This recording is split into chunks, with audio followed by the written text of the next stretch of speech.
to the Authentic as Fuck podcast. Hi, Elena. Hello. Nice to be So I'm here gonna again. do like in a couple of months I want to start shifting the podcast to like um doing more guests, interviews and stuff like that.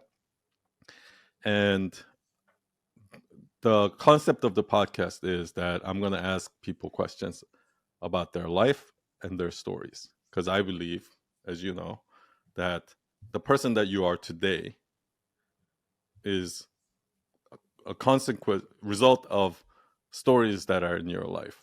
Like the Mm, stories that in your life shape the person that you are today, right? And so if you see, let's say, a successful football player, right, and or if you see somebody Tiger Woods, like I think there's stories in his life that shape that person, yeah. as well as like let's say you see like a homeless drug addict in the street. There are stories in his life that shape that person, like whoever we are, and I think that's super interesting how a lot of us like I think it's true that this our experience, our stories are what shaped it, but I think a lot of us might not necessarily know what those stories are, right, Mm-hmm. until we kind of go back. Yeah. So I want this to be about, because I work with a lot of clients and I try to extract stories out of them, right? Okay, what is your brand message?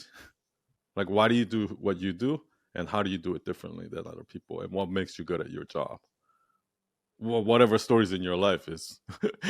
Mm, And that, to me, that's your brand story, right? And that's kind of like the process that we do. So I want to invite people and kind of ask them about their story, and you're the first person, right? yay. And we kind of had a little conversation before this recording Mhm. too, but I think what happens is something happens to us earlier in our childhood that shapes our belief, right? And then I think something else happens that kind of makes you go overcorrect to the other side. And then eventually at some point, like if we learn from our lessons, we kind of course correct, and we figure out like where what the real truth is, right? Mhm. So I think all those moments are stories. Some people might be still stuck in here. Maybe we call these people that they're in trauma or whatever it is. Yeah. I And then some mean, people might be here, which is also kind of trauma, in order to fix that trauma. Like for example, for me, I used to never speak the truth, right? I would always keep my mouth shut, and I would always just agree with people, even if I didn't agree with them, mhm. because I don't want to get into arguments. But then I overcorrected, because what happens was doing that kept coming to bite me in the ass later on. Like, oh son, like, do you want do you want to eat this? I'm like, oh yeah, sure, yeah, I like it, and then go there and I don't like it, and I don't Mm, eat it. It's like, and they'll be like, why didn't you tell me that before? Right, like that kind of situation. Like, but yeah. even in long run, like I would get into get a job or get into a relationship and try to pretend like I'm like that, but then in the meantime I'm growing resentment, and then later on things blow up and I'm like, I should have just told them I don't like that in the beginning or something. Do you know what I mean?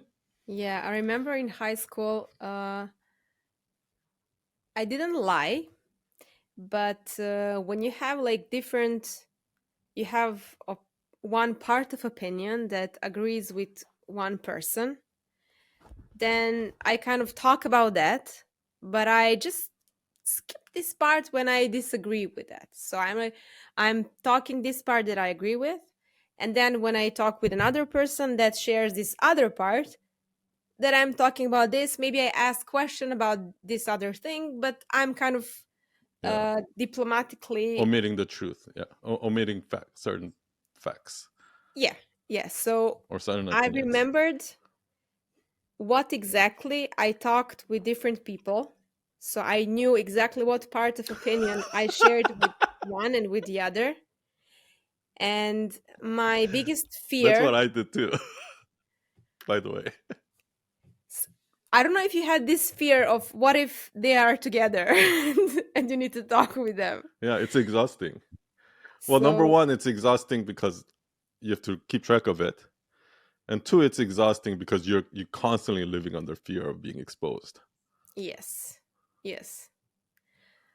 Um so right now, even though when I agree with some part of it, I just slightly like kind of share this nuance. Okay, I have a little bit different opinion, but and then I still talk about this part that we agree on, if un, unless we kind of go into discussion and then I say my full opinion.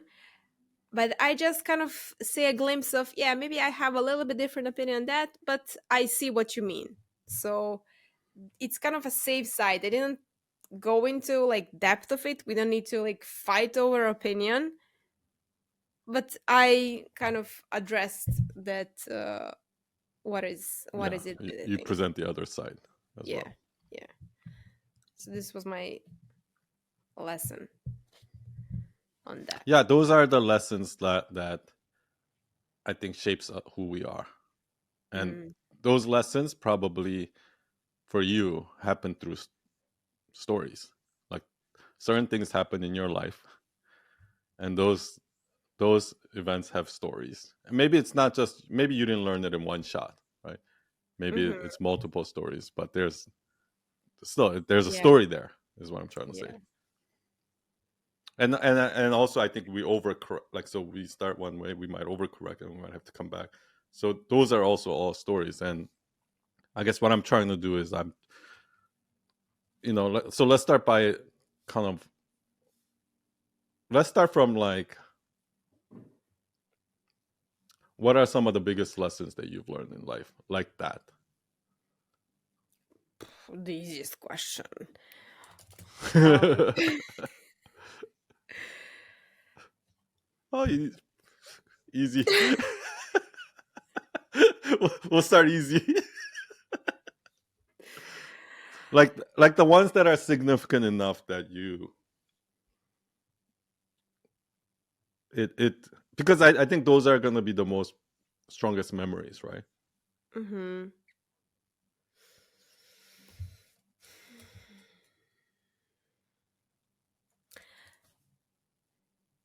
Maybe It's like betrayals. mhm, one. No, Mhm. go ahead. I really, I was mixing self confidence.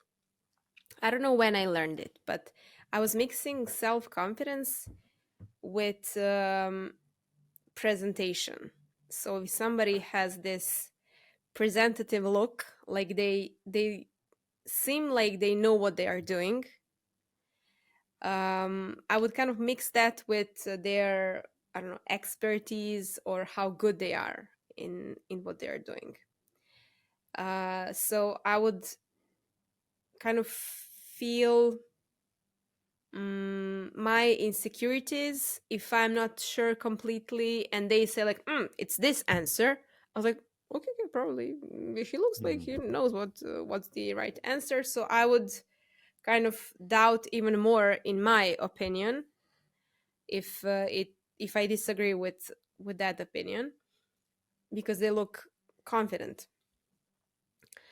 And but right now, when I see somebody who looks confident and over kind of like too confident, it's like a kind of a small red flag, like okay, a little bit of a warning for me, like just pay attention to this. don't But that don't same person, you would have been like, oh yeah, this person is like that same person. Yes, Old yes, Yelena would have been like. yes. But do you think that's do you think it's the same degree that everyone else goes? Because like when we're young, obviously, let's say Mm-hmm. we're like young, we look at doctors, teachers, anybody that's kind of like in a place of authority, we just listen to them. We Mm-hmm. don't question them, right? We assume that they know the answer, and we assume that they know what they're doing, right? So I Yeah. think like everybody goes through that, right? Or was it more? Was it like that, or was it different than that? Well, I don't know, but definitely when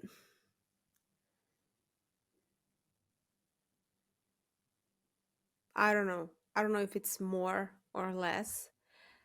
Because I was like that too, all the way up until my 20s. You know, when somebody's in place of authority, I mean, they kind of earn this expertise title. So if a doctor tells to you like you need to do this and you will get cured or whatever, I would. It's probably a different situation when you have, I don't know, a friend that is talking about some things that you don't have like a right answer. It's just a perspective, or a guy that is presenting like they know what they're doing and they're kind of too cool for you. So it's a different situation. So But I feel like for me, it was still the same, similar thing. Of course, yes, that friend doesn't have authority. But let's yeah, say this friend is like really into video games and he starts talking about video games. And, like I'm like, oh, yeah, like he knows what, like, I guess it depends on what they're talking about too. sure, sure. I mean, if hmm, I don't know. So, when do you think was like a moment when, some moments, examples of moments when that reality was like you were kind of surprised, it's like, oh, this person is actually kind of dumb. Mm,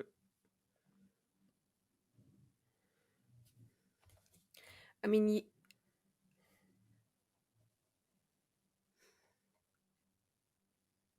I would see, for example, them in a different situation. There was one friend, and she's very smart, and she always present like that. But then she present herself like she knows the right answers, and I would feel insecure in front of her. But when we are together one on one, but when we are in a group of with a group of people, um and I would see totally different side of, I mean, I would be friendly and talking with people, and even with people that I don't know, so I would engage in the situation, and she would sit in a corner being totally like, hey, like kind of weird in this vibe when everything, I mean, she's social with me, but I would see this other side that she's there, she wants to have fun, but only when I would approach her, she would have fun with me.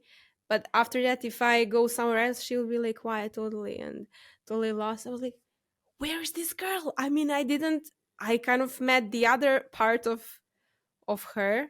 And even though this is not something that contradicts to if somebody knows, I don't know, it's smart, she's still smart even in that situation. But it was kind of the other side, like, okay, so we have, it's not black or white. She's not like, I don't know, like perfectly smart person. She has her flaws. So I kind of um this put my perspective of her into more realistic place than this like dominant side of her, you know. I feel like while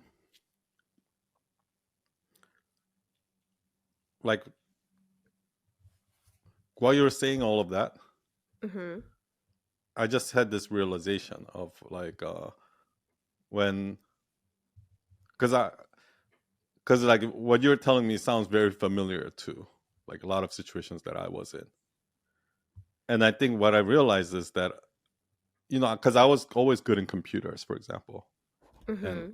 using like design softwares, right? But I looked at myself as like, that's what I'm good at. This is my thing. But when it comes to life in general, I'm stupid. When it comes to business, I'm stupid. When it comes to these Mm-hmm. other areas, I'm stupid. I just know this because that's my job, or some. Do you know what I mean? I see. I see. So that I automatically assume that at work. Remember last week I was telling you that like I would fix somebody's computer and I would think of this person as better than me, right? Mm-hmm. Just because that, let's say that person is an account executive and they're a salesperson and they deal with important clients, they close $1 million deals, right? So I looked at them as like, oh, they're really smart, right? They're like in life and business. I just know this. I'm just the Mm-hmm. geek who knows this computers really well. That's how I saw it. Do you know what I Okay. mean? Until like I realized that actually I wasn't really smart in business or those areas because I blocked that out of me. So, oh, that's just not me. Mm-hmm. But once I actually started learning about it, I actually like I learned more than them. Do you understand what I mean? Yeah. So sometimes maybe we block out like I don't know anything about that, so Mm-hmm. I'll You just just shut up. don't even give it a try. Yeah. Yeah. Um. Yeah. Sometimes um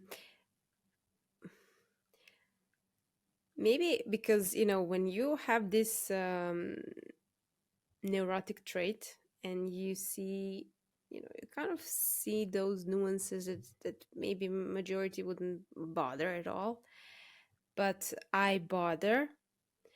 um so to do something is more exhausting than for other people because you want to do it like very well and you're too focused on your mistakes. So because I didn't, when I would look at like straight A students, um, I never cared that much to like work to have perfect exam. I think that naturally I would more be mediocre in few things and then combine these few things like I like to sing a little bit, I like to psychology and psychotherapy, and then I like sports and I like to go out and try new things. So a little bit of things, different things. So it looks like I would have insecurities because you have those people that are good in one thing, and that you can never ever be as good as them, and you see how better they are comparing to you. So you pick up some insecurities even though you never care to be that good, but you cannot feel like you're good at something because you know what good look like. So I guess that part of my insecurities is from that place because I noticed that somebody is much better than me even though I don't care to be as good as them. um I guess that I guess there are some people that can be good in one thing and that's their jam, but for me that's too, I don't know, boring to do only one thing. And that followed me my whole life. Is that something? So you were always like that? Yeah, yeah. Yeah. When I was a kid, I would When did you realize that? that I'm like that. I mean, in primary school, when after school, I had maybe five things. I don't know, playing piano lessons, then preparing some play for school play or something about that, and then singing So in you church never really choir. care about being best in one thing. You just wanted to do a lot of things. I mean,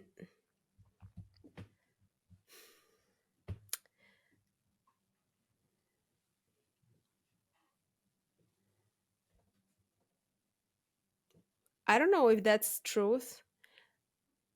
I was interested in doing a lot of things and that process of learning. But when I see that I kind of mastered something, at least that I feel comfortable with that, and then I mean I can go to be better and better and better, but then I kind of lose interest. So this is cool. I kind of I see the point. Let's go next.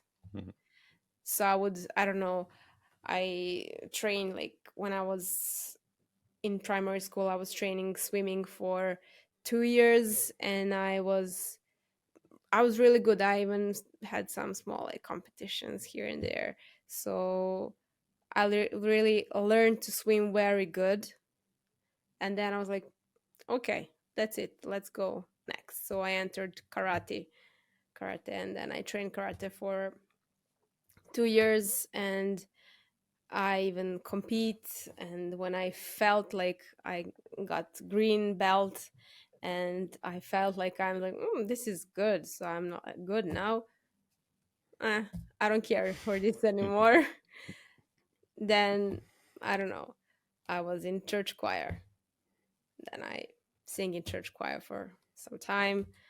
And at a certain point, when I learned all the songs, and I was there for I don't know Why do you some. think that is? It's like not challenging at that point.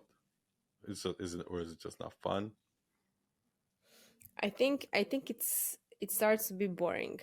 You just have work. There's no excitement. That's actually like, I feel like that's what I call a shiny object syndrome.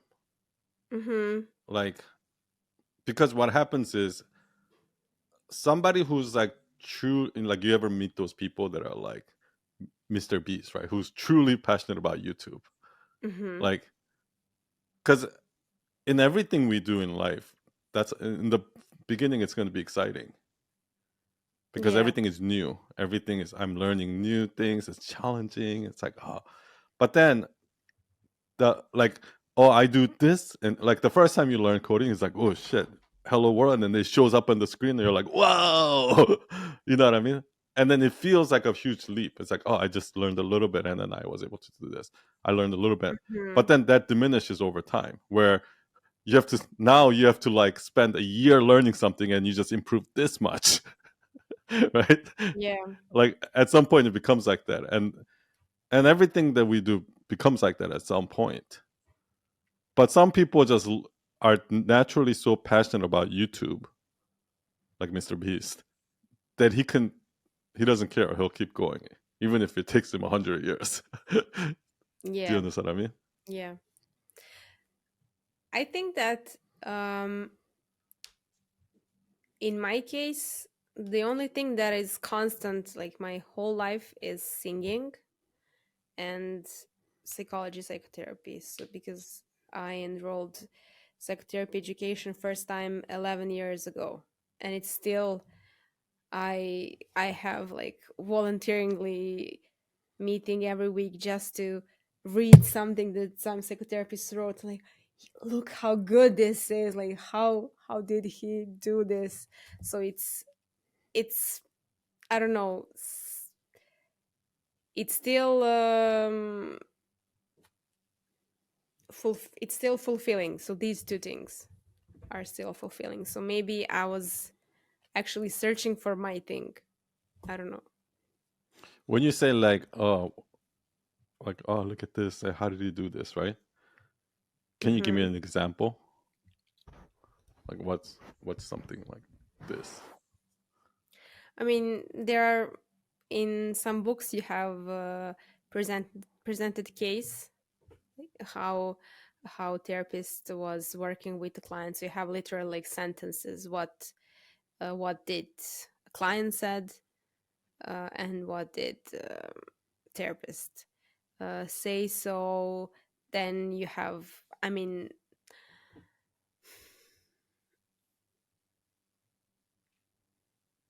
there's some intervention, literally a sentence, how the sentence is formulated by therapist and how he connected that sentence to, I don't know. I remember a case, a person was raped at some point, and so then she would enter in some regression, some regressed state. So when they're triggered, when something with some other person is triggering them, so they may back off, or they're afraid. So they enter inward. So how he would talk about that experience, bring that up, but in a way, that balance from like not mixture of like talking about what is happening now and what happened then, and how he's like using some notice, some word that this lady said, and combining with previous experience, and also putting that in the past. And so it's kind of an art to do that in um like in real time, you know. It's almost like, well, that's so interesting what you just said, is because like I that's a side of therapy that I've never really thought about. Hmm. But it's like it makes perfect sense. And it's therapy is almost like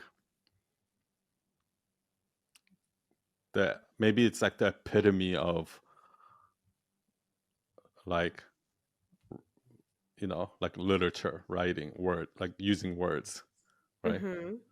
Because like it makes a difference whether you use this word versus this word, even if they're like slightly different. Like it makes a difference to that person, Yeah. right? Like, and if you just, if you mess up a little bit, you're gonna like you have to walk this fine line of you formulating the perfect sentence with the perfect series of words. Yeah, exactly. And that comes So from understanding the context and all. Yeah.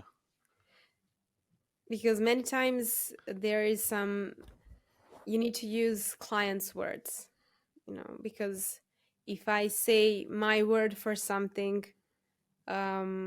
this doesn't mean the same for a client. Or maybe if something is really sensitive, they will take that differently. So this might trigger them, let's say it like that. But in this process, you want to make this like as soft as possible, Hmm. for that process to unfold and to close, so that person can make a new decision about their life, to come to that. um I mean, if there is Well, an this is anger deep down, for example, if there is an anger deep down, so then they feel like numbness. But you need to, with your words, to come deeper and to say like, okay, so you don't feel anything about that. And they kind of they don't like what you said, so they kind of confront. So you need to drag that out for them to express actually that. it's almost like an interrogator. Like, you know what I mean? Like when you're in prison, like Yeah, when you sometimes. interrogated a suspect, Yeah, like trying sometimes to it's get them like to that. like Yeah, can sometimes. trying to get people to And confess, like it's almost, it feels almost like that the way you're describing it. um yeah, but if they feel like they are interrogated, then they usually. But if you look at the best interrogator, they don't Hmm. make them feel like they're interrogated. They make them feel like they're your friend, so that they'll tell you all that, all the truth, all, they'll confess all their crimes, right? Okay, okay, If okay. they feel like defensive, they're not going to confess their crimes. Like, you know what I True, mean? true. Well, definitely there is part of that, definitely. So um so how to approach this. And I remember this therapist that came a year ago here, and how he was, doing the process, because there was a group of psychotherapists. So each of us were having a session with him in front of other therapists. So sometimes when you see a person crying and they are over something, so usually you're kind of, showing your compassion for the emotion or something. And he wasn't cold, but he was like, I'm present, but he wasn't like yeah, I know this was hard for you. No, there was no kind of like, you saw that person cared for It you. wasn't fake. It wasn't like Yeah, manufactured. Yeah. yeah, yeah. um so that kind of balance between how how present you are, how nurturing you are, and also how focused you are, because you are here for the process. You're here for something. Okay, you're angry at your mom. Say it. Say it to her. Like, let's hear it. And then a client would say, like, you know, I hate you. You betrayed me. It's like, keep going. Say it to her. And then like kind of boost you to like really, if you come to that emotion, to express it. So, but also if you have somebody that is kind of, in their doubts, like, yeah, but it's my mom and she did the best she could, then you don't have that angry child there that it's underneath, so you cannot say the same intervention, say it, because there's Mhm. nothing to be said, I mean, you don't have that part of the client. But um so that Let me fine ask you balance. that. So that part of, because that sounds like more advanced stuff in psychotherapy. Mm-hmm. It's not like, the reason why I'm saying is like, whenever I talk to somebody that's like really at the highest level of their what they do, because Mm-hmm. it sounds like that thing that interests you like that, right? That's like next level shit. And most people that are, let's say, starting out as a therapist don't even understand what's there. Like they haven't even seen it yet. Okay. Or even if they see it, they wouldn't know that that's what they're seeing. And that's kind of how like stand-up comedy is too. Like when you watch like a great stand-up comedian Mm-hmm. like Louis C.K., every word he says was very carefully chosen. And even Mm-hmm. the way he says it, with the what volume he says it, what expression, like every tiny those details are all carefully calculated in order to deliver this laugh. Mm-hmm. If he fucks up even a little bit, it might not get the laugh, right? And Yeah. it's the same thing in marketing too. Like for me, like when I make websites, there's some next level psychology in all of these things. In a sales meeting, when to talk, when to shut up, right? Like it's it, that's very advanced stuff. And I think that's what I meant by before. In the beginning, everything's easy, and then once you get there, it takes years before you even start to see the glimpse of that, and to actually master Mm-hmm. it will take decades, right? And then it's okay. So let me ask you something. What is the well? Maybe we can come back to this later about Mm-hmm. this more advanced stuff. But what's the thing that even got you interested in psychotherapy in the first place?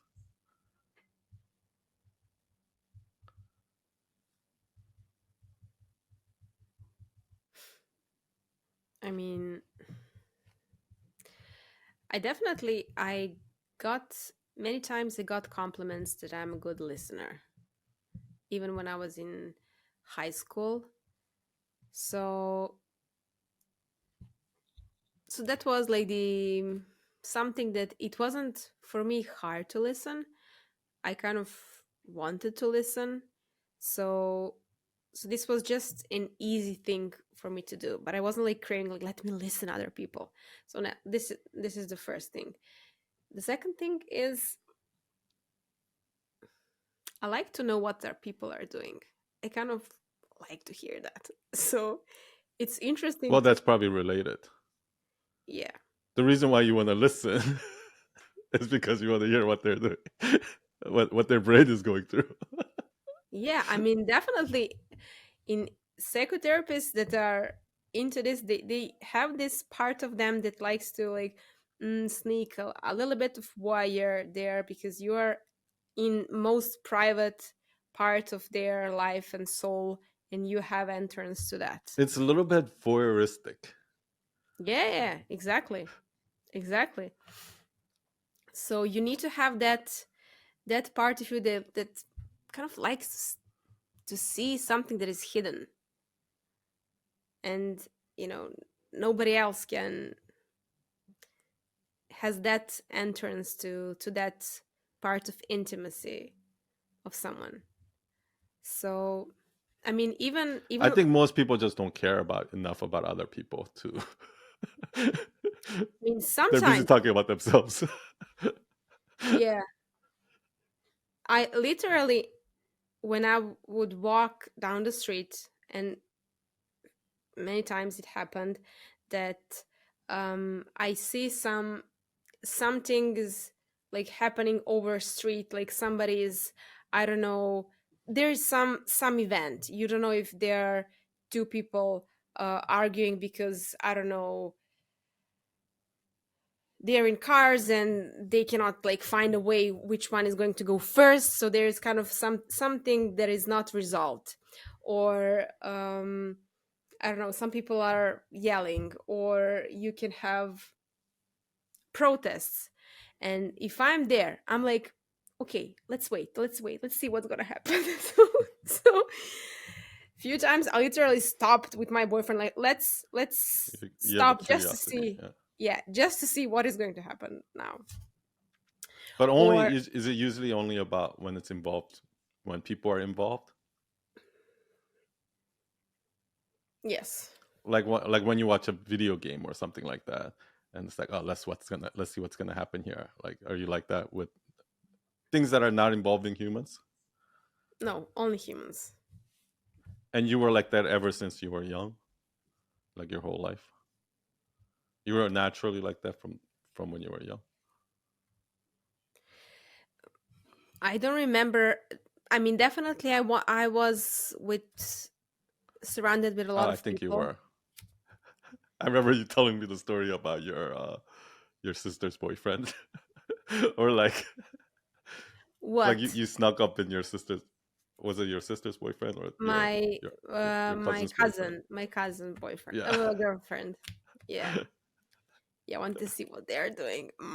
Let me investigate. Yeah. Yeah, I like Uh, to snoop. so you So said that in high school you went to see a therapist for the first time, like in mhm. your school or something like that. So when is that the moment when you kind of wanted to be like when did you actually make the No. decision like, okay, I want to be a therapist? That's something I um, want. in the end of my high school, I mean in the fourth year, I started reading books. So this was like epiphany for Yelena, that she's actually starting to read something. So Why you didn't read before that? no, I mean, I read something that I needed to read, if it's some literature for exam or something, but I haven't been interested in actually Okay. reading something. So there were a group of us um, in high school. So um, three guys and me.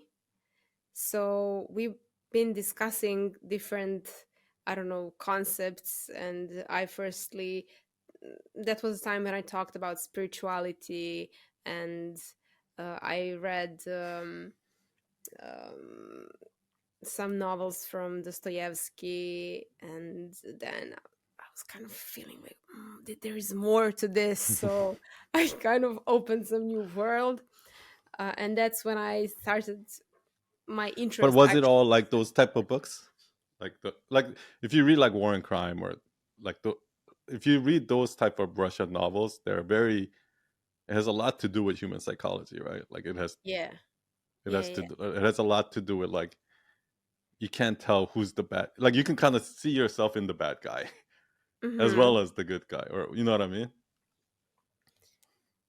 So definitely psychology things there, and trying to understand some character. And then about like spirituality, because What triggered that? Why didn't that happen, let's say 2 years before that? What is it that happened that got you into that philosophical, like learning about human nature and You know what I mean? Like, Mm, I don't. I always ask those questions, but there was never that kind of, I don't know, surrounding for me to have place to really open up this and to really be dedicated in something. I was more like touristically asking questions. So there was always questions about, if about God, what's there, is there something else or not. So, but some general question, you kind of never really deep dive and try to understand that. So, so there were two influences. One was from like religious perspective, because I was singing in church choir, even though I wasn't baptized, and you need to be baptized, if you kind of there. And my like the leader of church choir, she wanted for me to be baptized because I was the only one in church choir that is not baptized. And I was like, why should I do that? And then this was raising new questions, and I was asking my priest. I was going to church and I was asking my priest, okay, why should I do that? Because I don't feel like doing that, but if there is a reason, tell me why. And then this opened discussions, because he was like, it's not like literal like this, but something like about your sins, and to be like to get rid of your sins or something like that. And then were you rebellious? I guess this was something, because like the easy answer is, if you're part of this, just do it, and this is how things work. um but Like, what came first? Like, you, because I went through the whole. By the way, I think we were talking about. I think I meant not War and Crime, but War and Mhm, Peace. I think that's actually Tolstoy, right? And then Crime and Punishment is Dostoevsky. But I went through that whole phase too, but later on, like after mhm, college. But it wasn't because I was so interested in those things. I think it was because, like, oh, these were all the cool indie film like deep thinkers do. So I want to be part of that crew. So I like that, and then like I that got me into it, and then I started questioning everything, and then mhm, I started going deep, but it wasn't like I don't think I was naturally drawn to it. I think what got me into it was wanting to have this identity of, oh, I'm an mhm. intellectual filmmaker. I make indie films. Yeah, Do you know what I mean? yeah. I mean, for these things, first of all, part of this is boring. I mean, Russian novels, people are going to, I don't know,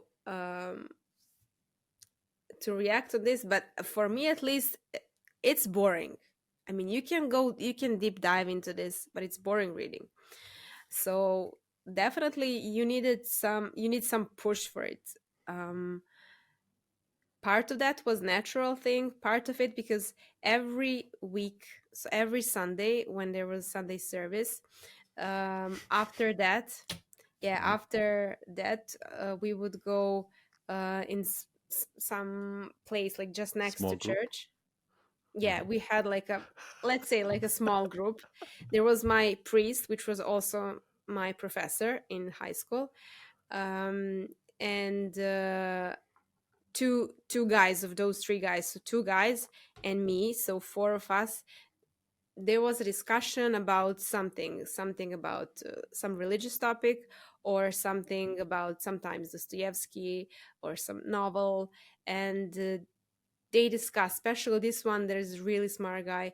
He kind of brought a lot of essence to the conversation, and I kind of tried to follow it, but I didn't know what they're talking about, so I felt like an outsider. I wanted to kind of ask more and to kind of participate more. So this was place that pushed me to be more present there. And also at that time, I read, you probably heard for this guy, Anthony de Mello. No? Okay. I think he's, I mean, he was quite present, and his books are very, I don't know. I Okay, don't look. read, so Okay. Um, anyway, he has some books. The first one was, I think, something like Awakening, and it was about present moment and purpose of life and how we, I don't know, interact with others. So that was something that kind of, in some easy way, touched some places that I I don't know, it draw my attention. So definitely after that, so what do you think of that Yelena? If you were to look at that Yelena right now, the 18-year-old Yelena, like what do you think of her? I was very naive, and I guess that, I mean, right now I think that that was kind of a boring thing to do in your 18s. So um, I thought that,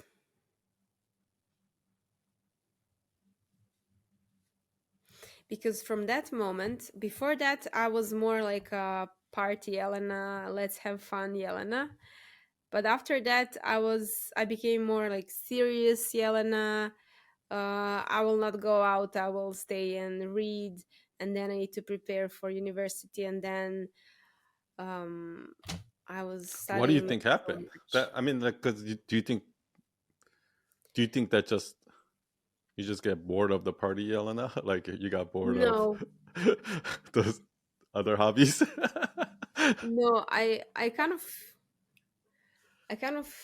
I think I got scared of how actually serious life is, and I'm losing it. Because of that whole experience with the reading and No, yeah, philosophy. the whole experience of reading and going into that topic and thinking about my future and actually knowing how, I mean, at that time when I started to preparing this book for psychology for that enrolling exam, I noticed how my concentration is so bad, and this freaked me out literally, because I remember the first time I opened this book, I've never read the whole book, like, and I knew that I need to like know it by heart, because it was really not easy to get in place there.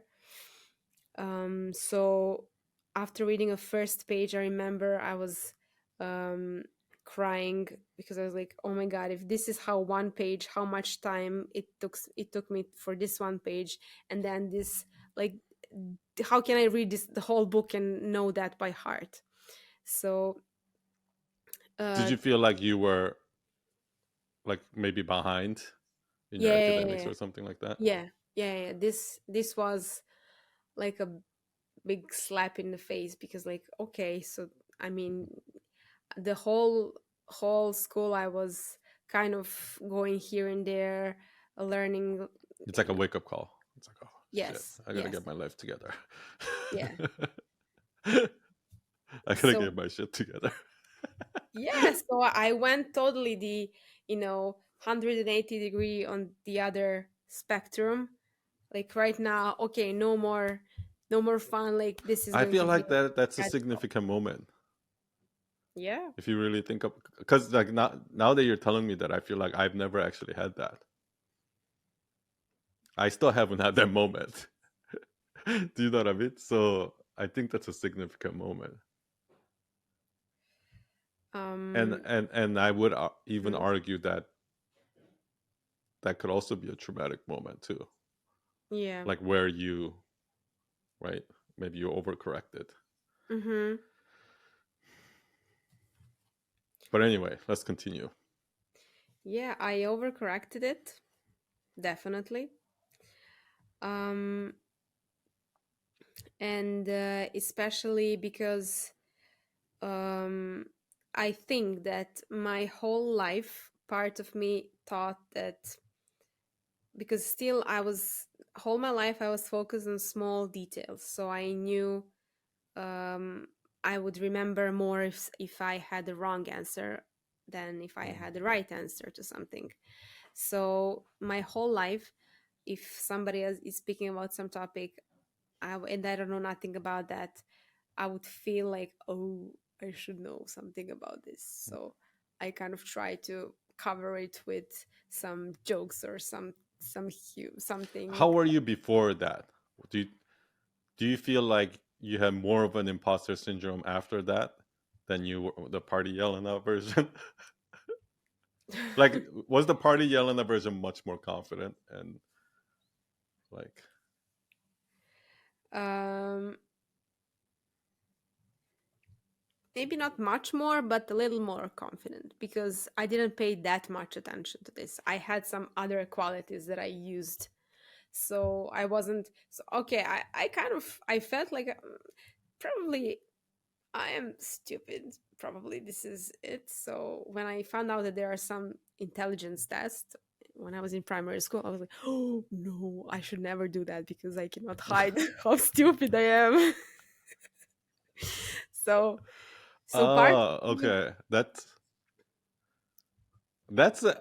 is actually huge too. yeah, yeah, yeah, yeah. I think I think that I deep down I felt like I'm definitely not smart, but I'm covering that with other stuff. So everything else is Or helping me maybe to cover it. you just think that because of that childhood memory.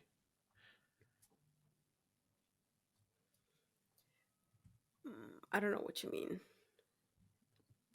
Because maybe you took this test or you look at this thing, it's like, oh, this is so horrible, whatever it is. But Hmm. maybe everybody else also felt that way. Oh, I didn't took it. I didn't take it. I just heard that that exists. Uh, So I decided I should never take it because if I take why? it, I could never hide actually how stupid I am. I can't hide if nobody knows the number because there is a Well, so number. why did you think that you were stupid to begin with? Yeah, yeah, yeah, because I was always compared. This is one thing. I was always compared if, I don't know if it's, my mom would ask me if it's a B, why it's a B. So she wanted to Mm-mm-mm. see hard work. So my mom is a conscientious person, so her work ethic is so high, and if she sees that I have A and it didn't work, this would not count. She would Okay, say, got it. I see you have A's, but I don't see the work. So let If me I ask see you the work. something. Mhm. So did you really think you were stupid or did you think that you're not smart? Because I think there's a difference.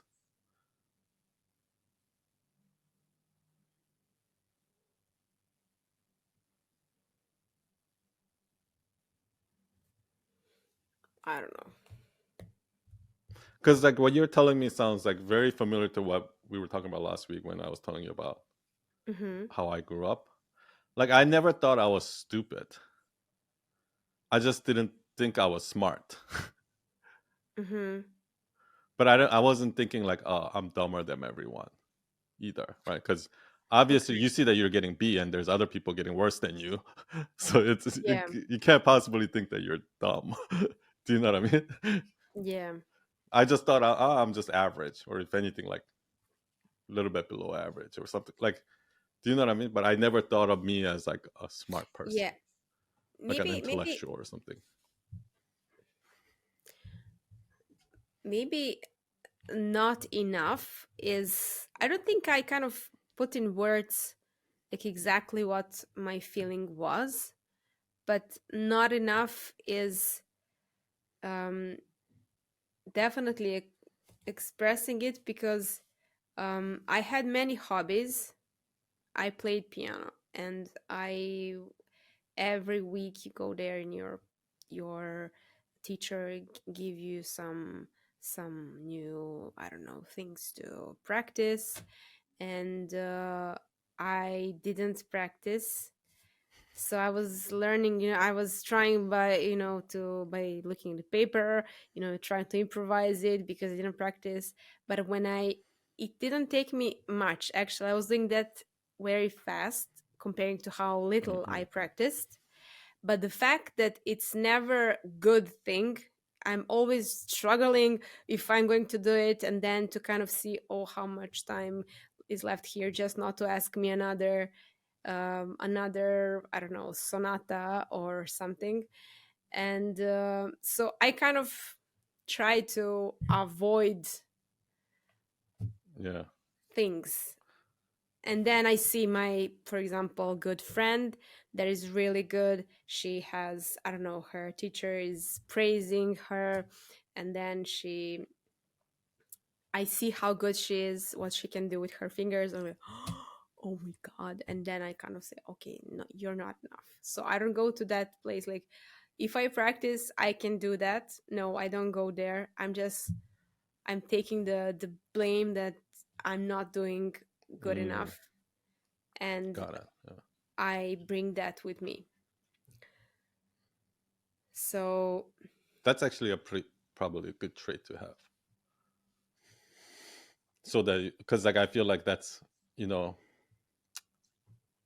I think what happens is like a lot of really smart kids, mhm, ones that are naturally smart, they're so used to getting everything easy because they're so smart, right? Whether it's a test or whatever it mhm, is, that later on they don't understand like that. Because like later on, at some point you have to put in the work, right? So mhm. later on in life, they start becoming resentful. It's like the Jordan Peterson clip I sent you. Like they start becoming resentful. They're like, I deserve this. Why am I not getting this? Right? Yeah, yeah, That yeah. that whole Cain and Abel thing, where it's like, why is that dumb person so successful and I'm not? Like Mhm. it starts getting into their resentment rather than looking at themselves and be like, I need to put in more work. You know what I mean? Yeah. And I think that in many in many areas I could cover that I didn't work because it wasn't that hard. But I knew when I'm going to end high school, there's no that I'll be in another town, um, with books that are, I don't know, twice, or Like you can't fake it anymore. I Like cannot fake it. Yeah. that's exactly what happened to me. That's why I in high school I got all A's and B's without studying or doing anything. Without Mm-hmm. trying, I got A's and B's. And then when I went to college, even my freshman year, like I had a like I didn't study at all and I got a B. And my roommate, who literally just all he did was study, and he got like a B plus. Mm-hmm. So like I think I was a little bit cocky, right? But then like because of that, as things started getting harder and harder and harder, at some point I started failing my classes. It was a wake up call. Yeah, that's it.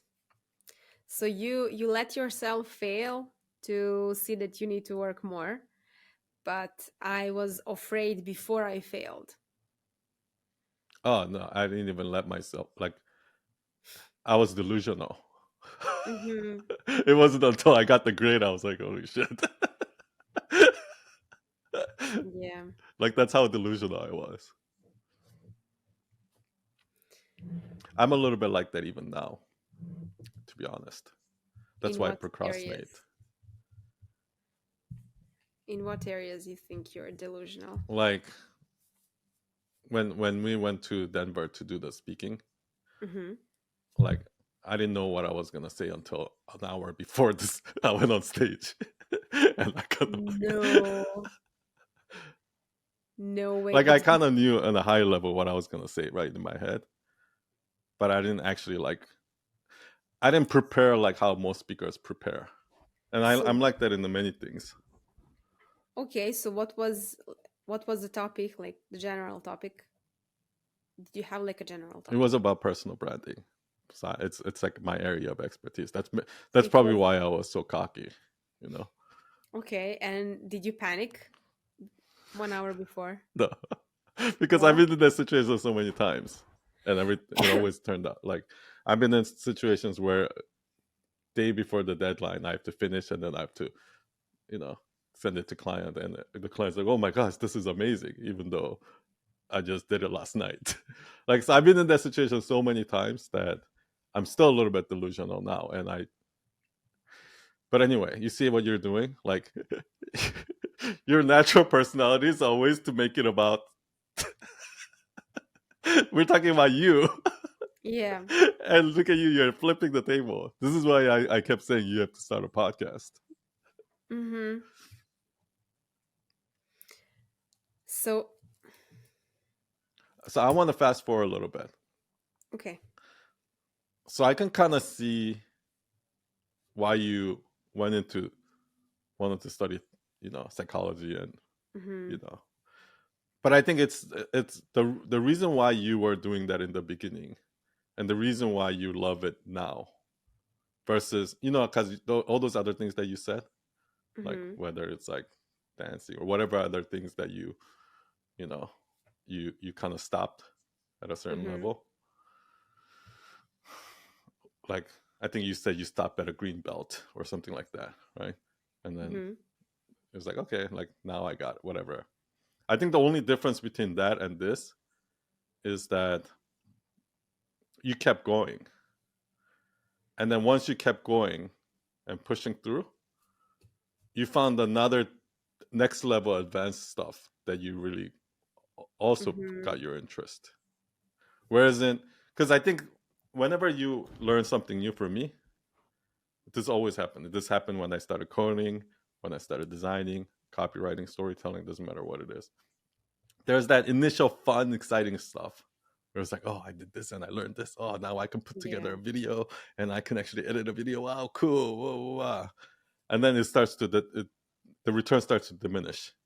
It's like, before I Mm-hmm. put in an hour of work and then I get this much back, but now like I have to put in a week before I get a little bit back, and then after that turns out to you like even like any kind of sports, right? At some Mm-hmm. point when you're really good, it's really about the tiny little differences, right? Like Yeah. music, same thing, right? So what happens is I'll give up. I'll get, oh, this is too much. It's not worth my time, right? But then for you with psychology, you pass that point, and once you pass that point, I always see it like this. There's like it goes like this, and then Mm-hmm. there's this barrier that you have to break through. And once you break through that barrier, you see a whole other world there that you didn't even realize when you were down here. Yeah. And then you're like, whoa, and then you get excited again. The other side of it. Mm-hmm. I see. So what are you asking me? Are you asking So me I something? think for you, I guess my question would be, yeah, I guess What I kept wasn't me asking going? anything. What? What kept me going or Yeah, maybe that's it. But I think it's because you have a natural, and I mm-hmm. think this is still related to now. You just naturally have that curiosity for human, like Mm-hmm. human brain, how human personalities and brain or whatever it is, how humans act. Yeah, I think it's rewarding for me. It's rewarding just to know why somebody did something. Hmm. So I guess that when I practice skill, because I try to play piano again, and I had few classes. Go, oh, interesting. Now I'm familiar with these things. It kind of doesn't stick for It's not me. a true passion. It's not your Yeah, true passion. yeah. Yeah. When I try to, okay, I didn't know how to use Figma, or I know how to use Canva, but some things in Photoshop, some basic things. I was like, I should learn that. I mean, I need that. And the moment I kind of figure out that simple things to do, or to draw Now I know to draw on iPad, on Procreate, so I can how to use these things. So I kind of draw two people, like I from tutorial, and like, okay, that's it. I've never touched that. I don't know, a month ago, since a month ago. So because it doesn't stay with me that Mm. much, but I could every day or almost every day um, read or talk about human behavior, why somebody did something, what's behind that, how to tackle that thing. Or a few times, I sometimes I'm watching because there is one, I don't know, garbage in front, not garbage, but trash holder, how you container for trash. I don't know how you call Garbage it. can. Garbage can, yeah. And sometimes I watch people's behavior when they approach that trash can and how what they do. So I watch that over windows. Sometimes I know You should have done you should have been a researcher, like where you set up these social experiments and watch how people react. You ever seen those? yeah, yeah, You know what I'm talking I've about? seen those. Those are so fun. But you know that everything ultimately, once you really get deep into any field, ultimately the at the highest level it always becomes about psychology, I think. Like even Hmm. if you're a designer, right? Yeah, in the beginning you can use the tools and blah blah blah. But once you break through that barrier, it's about how can I use this design to alter this Yeah, person's perception, right? Like same thing with copywriting. At the end yeah, of the day, I'm trying to trigger something psychologically to make them buy, right? It's like comedian, same thing, right? Even if you're like a jujitsu wrestler, like you're trying to psych out your opponent and kind of try to predict what they're gonna do. Like once you get to a certain level, everything is about psychology. That's why psychology is so fast, and that, I think everybody has to get there at some point. mm, But you were just naturally from the beginning was just drawn to that instead of all the superficial. You cut out all the superficials because all those other things are just tools to get there. mm-hmm. Like Photoshop is just a tool for that, right? Like you know, Jiu-Jitsu is just a tool for that, right? Like music is just a tool for that. At the end of the day, like Yeah. I don't know if that makes sense, but I mean, definitely you see, even in, I don't know, in music, when somebody is interpreting a song, you see if they, even if you are, I don't know, let's imagine a wedding. I don't know how it is with weddings abroad, but let's imagine that there is a band that they have their like list of songs, but they can kind of adjust that to the vibe. mm-hmm, mm-hmm, So if they have that freedom to do that, they need to have this psychology, I don't know, attention to see, like, yeah, okay, what's the vibe? So are like young people just dancing, or they're also older people enjoying, yeah, or what music to play while they are dining? yeah. So how to lift up the And they mood? might not even know that they're doing that, but subconsciously they're doing that. They're reacting to Yeah, the crowd, right? And they might not even understand why. Okay, I think right now for some reason I feel like this is the right song. yeah. And if you reverse engineer it, there's probably a scientific reason why. Like I remember I saw this YouTube video where this guy broke down Adele's song, Hmm. like the one that goes like "Never mind, I'll find someone Hmm. like you." That song. So Hmm. that song apparently makes everyone cry for some reason, and there's like a specific part of that song where everyone cries. So he broke down the notes and why, like, so he broke down in science like why the notes are Oh. like and all of that, right? So once you get to a certain level, everything is like, and that's why artists, like when you buy an album, there's a reason why they order the songs in a certain way. It tells a story, and it's just Yeah, it's yeah. just most people never get to that level in whatever they do. I mean, I get it. We get a sense of it. Even, I mean, if there is no sense of it, imagine there would no be a reason to book a band. You could just play music,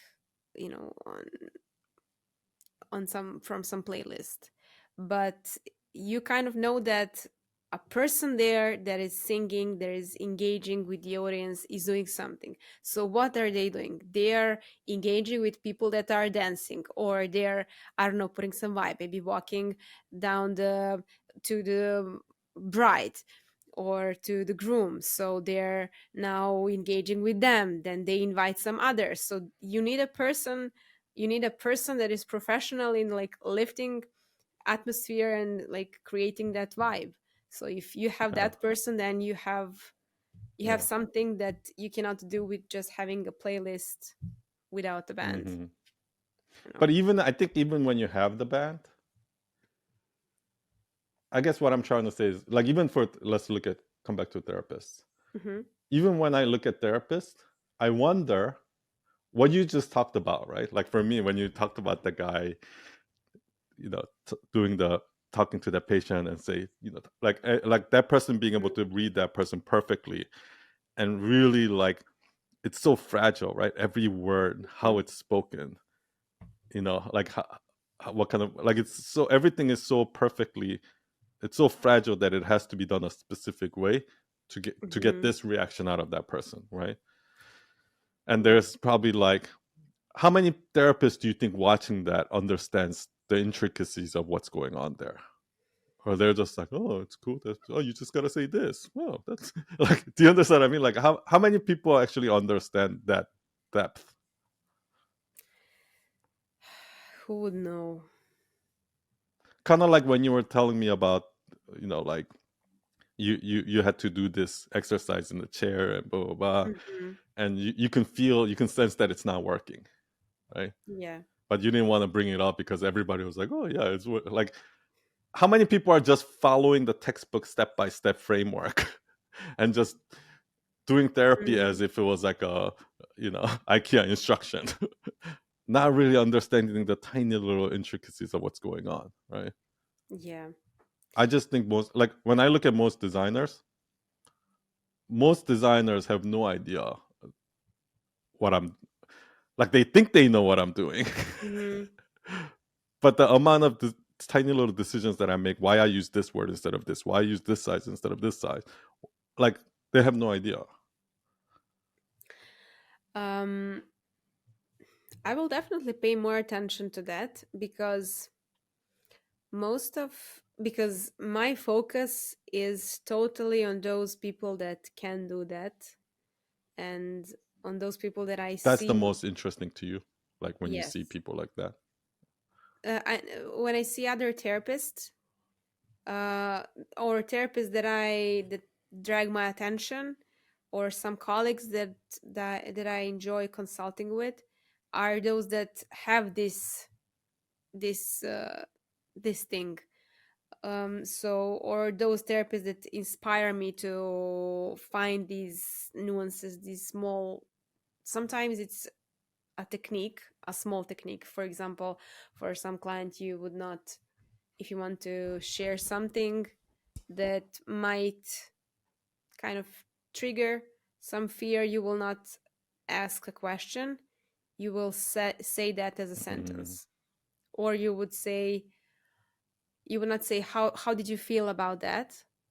You would say, um, something like, I imagine that might be hard for you, or I imagine how I would feel in that situation.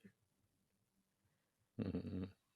So So. how you say it, how you present it is because like now that you say it, I actually it makes perfect sense because I think there's two sides to therapy. Mhm, One is watching and observing and understanding mhm, what's going on in that brain, right? Trying to understand that. And the next thing mhm. is now you have to put on this mask and play an actor. Like you're putting on theater almost, right? To get the right thing out of that person. Not Kind in of, a yeah. fake way. Yeah. but kind Yeah, of like definitely. how, yeah, The but yeah, there is a truth to that, because definitely you would not say the same thing as you would say if you're not in therapy. So yeah. if you would choose something different, that it's not your maybe the first response, it's response that you find purpose in. So um because the point is to deepen the level of contact that you can make, and to make that as a new experience for a client, because you do that So purposely. if you were to guess, right? If you look at like all the Instagram therapists out there or others, the other therapists out there, like what percentage of therapists do you think actually goes to that level? I really have no idea, and I'm afraid to guess because I guess it's kind of hard to tell yeah, looking at from outside. because there's And maybe you're still in the early stages of that. So maybe like somebody who's been doing it for 30 years see it like maybe it's so obvious to them. probably But they are not probably they are not on Instagram, those people that are doing that, because I yeah, mean, yeah, yeah. And you can't really do that on Instagram, right? Because it has to be a two-way thing. exactly. So you never know, because I see that many people, um and right now much more than before, you have different influence now. My assumption is that the biggest influence is working with body, so somatic work, and working with nervous system. So this is very good influence for talk therapy, because now you don't just talk about things, you notice slightly changes in your, I don't know, in how you react to things, like in your body, in your sensations. So building that awareness of how you respond But think about this. to things. Mhm. Imagine those kind of stuff that you were talking about, and you said that like those people are not on Instagram or making content. And Mhm. imagine those people did, like how much of an impact they could make to other therapists.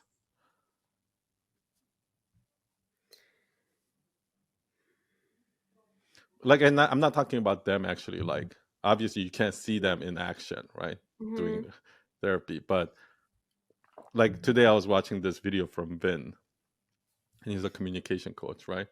Mhm. And he talks about like he'll act it out. He was like, "Hey, like, doesn't it suck when like you're trying to talk and people are not paying attention to you?" And then he turns around. There's a guy on the desk who's working, who's doing on his phone or something like that. And then like Vin is like trying to talk to him, and the guy's just like not. I was like, like that. Mhm. And he's like, "Oh, so what do you do in this kind of situation?" And then he tried to like, he's like, number one, um, like call his name, right?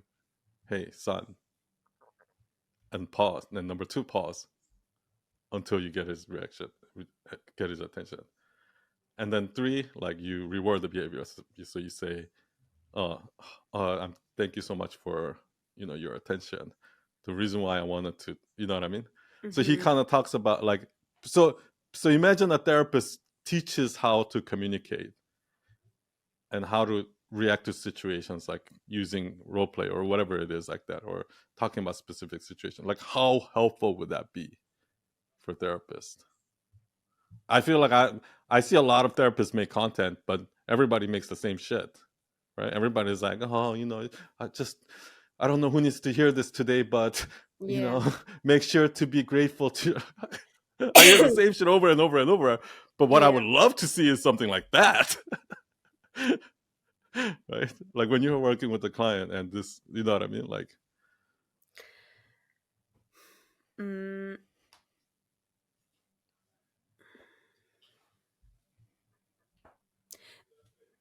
to be honest, I don't think I am interested in going in that way to show these nuances, because um, I think it is possible to teach. I mean, to be in a position to teach something like that means that you know how to do it, and you know how to show somebody how you do it, which is next level from where Yeah, I yeah. am right now. No, no, I Um, wasn't saying that you should do it, but okay, I imagine all those people that are not on Instagram yeah, that you mentioned yeah, that inspire you. Imagine they were on Instagram and they talked about this kind of stuff. Like, wouldn't you like follow them and watch all of their content? yes, I would. I would definitely. I mean, But I just wanted to add that in just to show that, that's what, because usually the really smart, the best designers I know, the best writer, like the people that are the best at what they do, mhm, usually are not out there making content. Like, if this is the level, these are the top people. The people that are making content is like usually here. Like, the people up here are not yeah, going out there making content because they're already super uber successful. But the thing is, those people are robbing the world of this content. Do you understand what I mean? yeah. Um, what I see that is the what I see that is the place for. I mean, I guess everything is teachable. The thing is, what I really like is about psychotherapy. There is this part of, because in this now new age psychology, you have everything is in some kind of cloud, and then you kind of imagine yourself that you already achieved your, I don't know, new self, and then bring that to your present and these things. So I think this is totally like misguiding people that actually want to help themselves. So in that area, I think the um, antidote for that is that kind of common sense thinking, like think with your brain, just stop and think. So I see that as a place for that we need more in on Instagram, and that maybe I could go in that direction. And I see um, few accounts that have that thing, um, and it's kind of it's refreshing. So I when I see that, I see that as something new. Oh God, thanks God for this person that actually she narrowed her thought and she's telling it like something like that. And also Jordan Peterson, he's clear in his thoughts. So when he says something, I mean, he's speaking a lot and he's referencing many authors and books and things that I'm not familiar with. But when he gets to the point is very clean and simple, simple to understand. So I think we need more of that. um I feel like we need even simpler than that. yeah, yeah, Do you know what I mean? Because there are a lot of people who doesn't understand Jordan Peterson either. I I mean, a know. lot of, obviously, like, he's super popular and like a lot of people love him, but there are a lot of people who don't get what he's saying either. And Yeah, I was um when I was watching his interviews and lectures, I mean, even I watched ones that you shared with me, maybe for, I don't know, it's 2 hours long, maybe 1 hour and 15 minutes or something, and I needed to did you go. watch the part about the Big Bang Theory? No, remind me. Okay. the TV show Big Bang Theory. Never Oh, mind. yes, yes, yes, yes, yes. How interesting is that, right? Like it's I feel like for me About those guys are the that, best parts. Yeah. To me, Jordan yes, Peterson's best content is when he talks about it in relation to a pop culture or something that we can relate to. Right? Oh yeah, I yeah, see what you mean. These guys in Big Bang Theory, they're so arrogant, but they have their own sense of humor and like you know what I mean. yeah, yeah.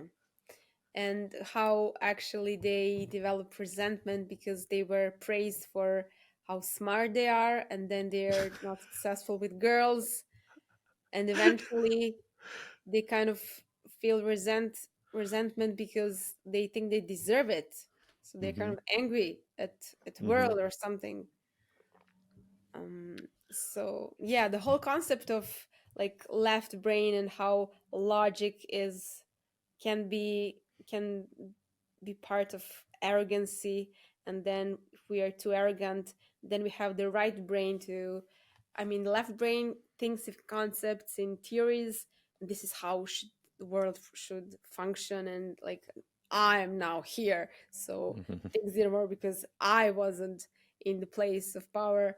And then you have the right brain to actually fill that with fantasies and actually Hmm. to reinforce delusions.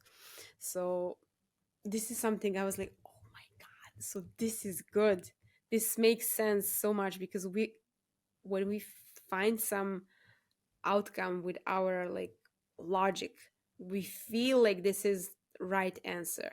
And so many times I had this feeling like, oh, this is the right answer, even when I almost drowned in swimming pool, because I thought like, okay, I don't know how to swim, but I know like legs just need to do like this, and my friend can swim with her arms, so I can grab her for her legs, and we will swim together. So this is my logic that actually thought that this is good, this is how things work, this is logical.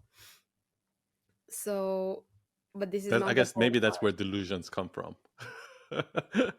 Like Yeah. that right build like and that's kind of what happens to intellectuals, right? Like for example, like I think that's why a lot of intellectuals can't work with other people because like they work solo because um they think they're right, right, and somebody else is wrong. But I don't know if you remember, like there was that quote that that other guy Michael Malice said where he said something like the smartest person in the world doesn't know 99% of the things, Mm-hmm. doesn't have 99% of the data, right? Yeah. So that's why a group of dumb people will always beat one smart person because this the group of dumb people are Mm-hmm. approaching with all data, more data points. You know what I mean? Yeah. So let me ask you just this. Um, when you watched that interview, um,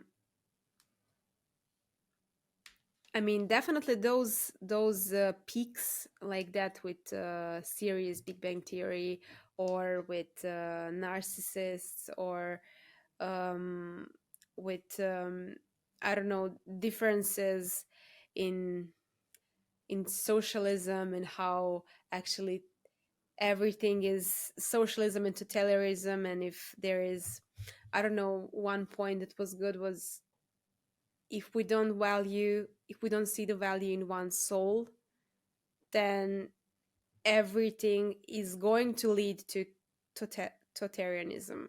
Hmm.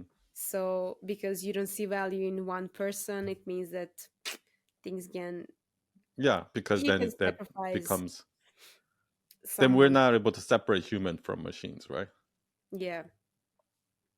So So I see some points.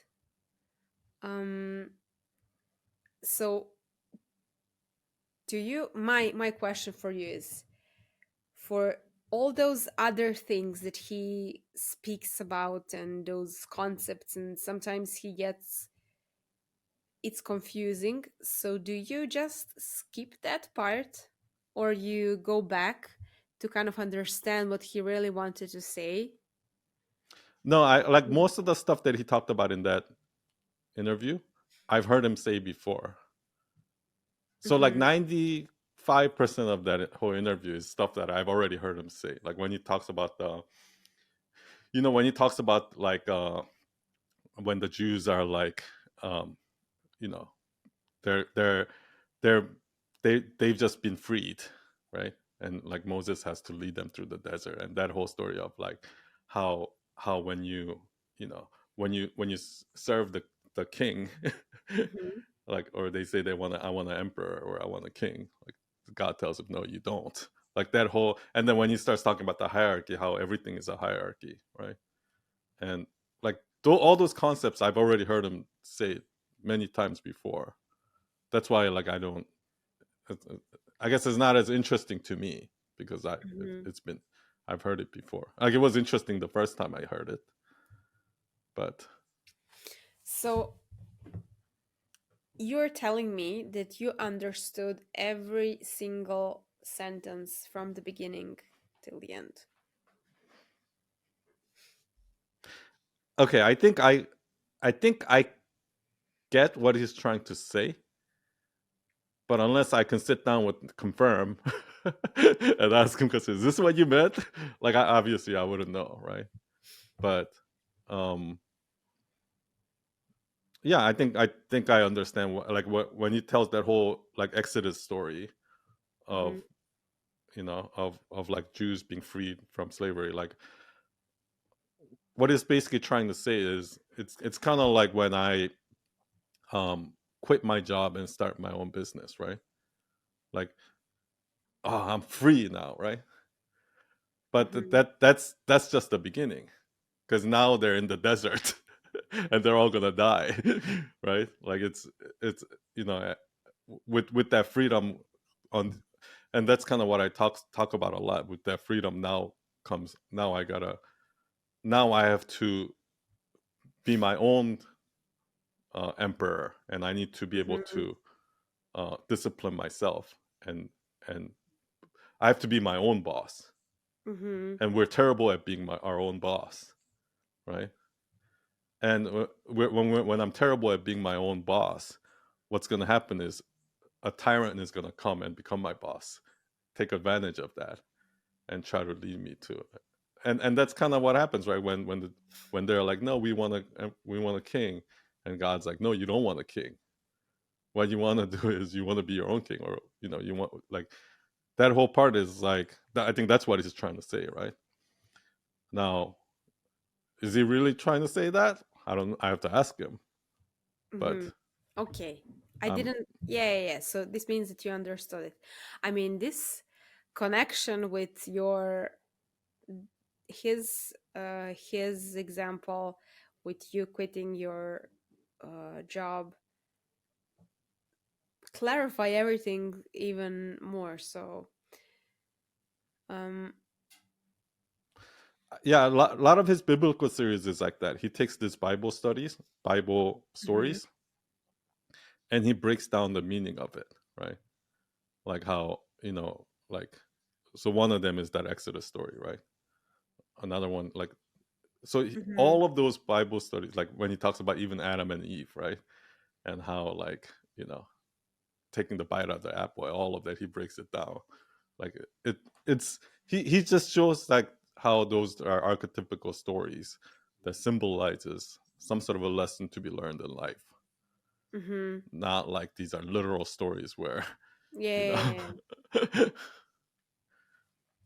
Okay.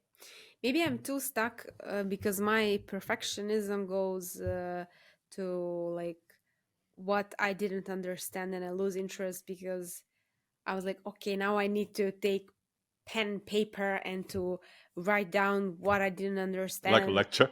and go back, Like, yeah, to have notes. And then like, screw it, I can't do this. So, but actually, these points that are interesting, and I wrote some of them. Oh, one of them is if in totalitarianism. Is it like that? Mm, totalitarian. Yeah. Totalitarian, yeah. Into totalitarian society, you have a theory that needs to work. So if the outcome is not satisfying, somebody screwed it up. You need to find Yeah. who Instead of screwed. facing reality, so it's like when you're a hammer, everything looks like a nail, right? So Yeah, you already made up the mind that this theory is correct. yeah, So you don't even like that's how a lot of communists think, right? They already made up their mind that this is the right, yeah. And and this that's is why. how Yeah. law of attraction works. So you need to See, you're making manifest. analogies. I'm impressing myself right now. So you need to manifest your parking space and you imagine it. There is a parking space for me, there is a parking space for me, and then you don't have parking space. You didn't I want didn't that. manifest enough. Exactly. There's nothing wrong with the book The Secret. It's my fault. Exactly. This is what And happens that's to people because you but can that's why always. there's really no difference between these fake gurus with their mark, because remember I talked about this, that this is their mark. I know how this works in the background. So what Mhm. happens is you get them all riled up. The secret law of math, blah, blah, blah. You gotta pay $3,000 to join our class so I can teach you how to do it, right? So now they're all excited. They go tell all their friends about it, right? It's like, oh, this thing, law of attraction, oh, this thing, communism, it works, blah, blah. And all their friends are like, you're getting scammed, you got brainwashed, right? And he's like, no, it's real, right? And then they go out and take out a credit card loan, pay the $3,000. Obviously it doesn't work. They go back and they try to work this thing, and Mhm. and then what do the gurus say? Oh, if it doesn't work, it's because you're not trying hard enough. So when the friends come and say, like, what am I gonna do? I'm gonna tell the friend who's like, oh yeah, I got scammed. No, I have too much ego to say that. So I'm gonna be like, oh no, I didn't get scammed. It's just that I didn't try hard enough, right? So, and that's how this whole scam works. Exactly. And that's exactly how communism works too. That's why he talks about, like, in that book, uh Gulag Ar, Arpit, whatever, that book where he talks about the Soviet prison. He talks about how there are some prisoners there, like, so obviously, like, if you talk against the communism, you get arrested, Hmm. right? But towards the later on, it became so totalitarian that they would just arrest everyone. You say tiny little thing wrong, and they'll just arrest them and put them in there. So what happened was, in the beginning, it was all the people that were fighting against communism, the rebels, got arrested, right? But Yeah. later on, even the people that used to support the communism, because when the totalitarian, the lie gets so big, even you make a slight little mistake, they'll arrest you, right? So even, Yeah. and he says some of those new prisoners will be like, no, it wasn't my fault. I Even though they got arrested and they're in the Soviet prison, they're like, oh yeah, I was just misunderstood. That's why they're still supporting communism as they sit in the communist prison. Mm. And that's kind of like that person who got scammed by this fake guru, who's still defending the fake guru. That's how sad this whole thing is. Yeah. There is. Um, we had communism, so here, and in When? my, I mean, in 70s, 80s, During the 90s. Soviet, yeah, Yeah. Soviet era. So there is one grandma in the building that I know, that because we had the prison at that time, there was a prison on some Ireland. So she said a joke in a bus, a joke about I don't know, about president, I think. Um, so she was arrested and she was sentenced. I don't know. She said something So she was there on that island for some time. So this is how much you need to be careful of every single word, because imagine just people show up and like, you go in prison. Yeah, Goodbye. This is it. yeah.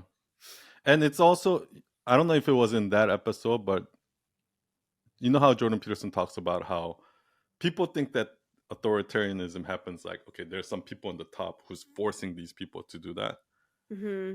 But a true authoritarian, totalitarian state doesn't operate that way. It's not the people at the top policing these people. It's actually the people policing each other. That's Mm-hmm. a true totalitarian authoritarian state, right? When people are Yeah. policing each other. And that's how it is in North Korea. Like in North Korea, you can't be open and honest with your own mom because your own mom might turn you in. Like that. So people start, and that's kind of what's Mm, happening right now with the cancel culture. If you look at how society is right now, it's not the government shaming you and for like, let's say, oh yeah, if we talk about like, yeah, there's no such thing as unlimited genders, right? Like mm-hmm. the government is not forcing you. It's we're forcing it. We're policing each other.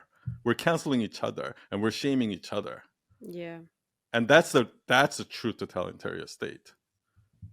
It's scary. Like we if we look at the world in a way that there's good people and that there's bad people, that's scary.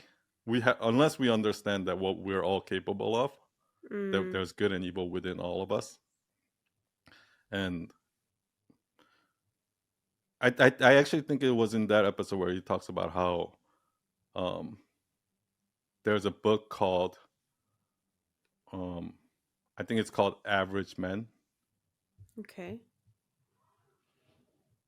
I forgot if it's Average Men or Regular Men or something like that. But it's a story of how you know in Nazi Germany, the German guards, right? In the beginning when they were recruited, this like we would like to believe that, oh, if I was living in Nazi Germany, I would have never supported the Nazi. That's what we were. But the data doesn't show that, right? Like most of them did support the Nazis, and these Mm, weren't like evil people. They were like before the war, they were just regular people. Some of them police, and they were even given an opportunity. They said, "Hey, you can just go back, or you can serve the Nazi army," right? And most of them voluntarily did, and most of it because of their friends and their colleagues. Because mm-hmm. he's staying, I'm gonna stay too, like that type of thing. I'm gonna support the German, and then it went from that all the way to like 10 years later, shooting a pregnant woman in the back of the head and justifying it, like that same person. Do you Mm-hmm. understand what I mean? Yeah. So it wasn't like, it wasn't like all German people were evil. That wasn't it. Do you know what I mean? And that we just have to understand that we as human beings have that capability. And until we do, we're not going to check ourselves, right? We're like, oh, Mm, I'll never be that. Do you know what I mean? yeah. Yeah. That Because person, if you were asking back then, probably thought that what he was at, probably thought he was the good guy. I mean, Nazis were going like, oh, we're the bad guys. They weren't doing that. yeah. I guess you need to justify it, even if you know it's wrong. But you know that when people say, I hear that from people that are working in gambles industries, and they are kind of creating these games or adjusting something for these games to work. And To make it addictive. yeah, yeah, yeah, Yeah. because some games are more popular and some less, so they need to kind of adjust things. So, and what I hear them saying, like, somebody's going to do this. It's either going to be me or somebody Yeah. else. Yeah. So, so this is what is going to happen. It is what it is. You Yeah. cannot change it. Um, It's not as simple. But anyway, like I think we got a little sidetracked there. yeah. There was a question that I wanted to ask you. Hmm. So, when was the moment where you think it just went from pure, like, okay, I love I want to be a therapist because I'm like human psychology really interests me and things like that, Mm-hmm. to that kind of to that next like when you because like you know some of these uh really like famous or like really good therapists, when you see them watch a masterclass or whatever it is Mm-hmm. that you're like inspired by, right? Like the 21-year-old Yelena would not have had the same thing, right? Like, do you think that when a 20-year-old Yelena saw that professor, that person would have also been like, wow, amazing? No. I mean, I think that. So, is there a question, or I just need? I Was there a can. moment when, not, and it doesn't have to be one moment, but was there a Mhm. time period when you crossed over that to that next barrier where like, oh my gosh, this world of therapy is actually much more bigger than I ever imagined, and like, Yeah, you know, I think this happened when I started volunteering before I developed my practice, and even more when I started my practice. So I noticed when, because you read a lot, you have this education and you kind of have some techniques. So I saw that many times when there is kind of, I don't know, sometimes it's like silence, or when you don't know what to do, when I didn't know what to say next, I would give some explanation, or I would show some theory, or I would feel the need to give something to the client to kind of bring home. This is like the purpose of me, is to give something. If I'm just there useless, then like make yourself valuable or yeah. something like that. Yeah. And this is when, in these like moments when I would didn't know what to do, I would give something more cognitive, or I would say something, and I would kind of see that's the only thing I could do. But I felt like the person adapted to me, like, okay, yeah, thank you. But I noticed that something is missing there. I kind of lost something, and I didn't know how to do anything different. So that was that place where I was seeing that it's not a mistake, but it's kind of It's it's like a puzzle that hasn't been solved yet. yeah, Like you you kind got of stuck. see, you see that you don't know how, you want to give more but you don't know how. So that's when, like, So how long did you feel that way? mm, I feel that way, mm, always at certain point. Oh, okay. So there's like in a therapy session, there's like a point when sometimes you get stuck and you don't know how Yeah, to move. yeah, Like, when you play a video game, like you know where to go, and then all of a sudden like yeah, you get stuck and you're like, now you need to solve this riddle. exactly. and, So and you have to go online sometimes and cheat. yeah, you do it like that. Sometimes you just accidentally do something and something happens, like, oh, what happened? How to repeat Uh, this? um just like a video game. It's like, oh, there was this thing here. exactly. So sometimes you made a mistake, so you kind of see that, oh, I shouldn't have said that. I don't know, Mm. I remember with one person we started working together, but something wasn't feeling like that we are, on the track. Mhm. um and she asked many questions, and I felt like she wanted this intellectual challenges or something, that was her like open space for contact, and I like that. So I kind of maybe like that too much. So I so I misread some signs actually. So I took that as our game of introduction to psychotherapy, but actually it was her way of, I don't know, trying to tell me that she's not satisfied, she's not believing in this, she doesn't want to, Mhm. I don't know, continue psychotherapy, or she doesn't like working with me, but she's asking questions because like she's there and she wants, I don't know, something between that and enjoying it and asking questions. So I kind of misread this, and I just saw this part that she actually is, she has many questions and we are addressing that.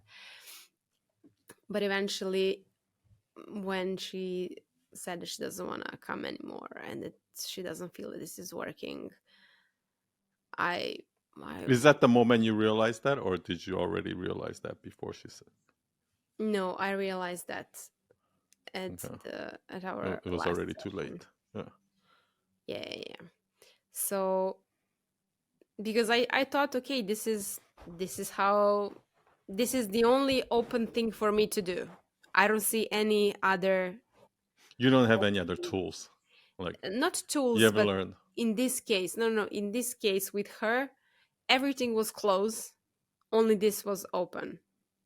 My assumption of What that. would you do now? I would go slower and I would explore more. I wouldn't be so much like attracted to like, okay, this is it, let's go Let for me it. ask you something. When's the moment? When's the first moment you felt like that stuck? Like before that, where you thought you were doing everything great. You thought you were doing. I'm a therapist and I'm doing what I'm supposed to be doing, and then at some point, like you realized that, or was it like from day one? Um, when did I realize that something is missing? Like, let me give you an example. Mhm. So, for the first few years of me making website, I thought I was the shit. I thought I knew Mhm. everything, and I thought I was doing everything right way. You know, all of a sudden, and then at some point, I started to realize, okay, like actually, this website is not converting. Like when I started looking at the data analytics Mhm. and things like that, I'm like, okay. And then I started seeing all these flaws that I was, and then I started to like fix it little by little by little, and 20 years of doing that Mhm. is where I am now, and I still see flaws, and Yeah, I'm yeah, still yeah. fixing it as I go, right? But there was a moment where I was even blind to that flaws. I didn't even know that I was doing anything wrong. Yeah. Do you understand what I mean? I think it was from the beginning, but the reason why is that is the first thing is because I had a lot of we call this peer supervision, where with our colleague we talk about clients and we actually challenge each other.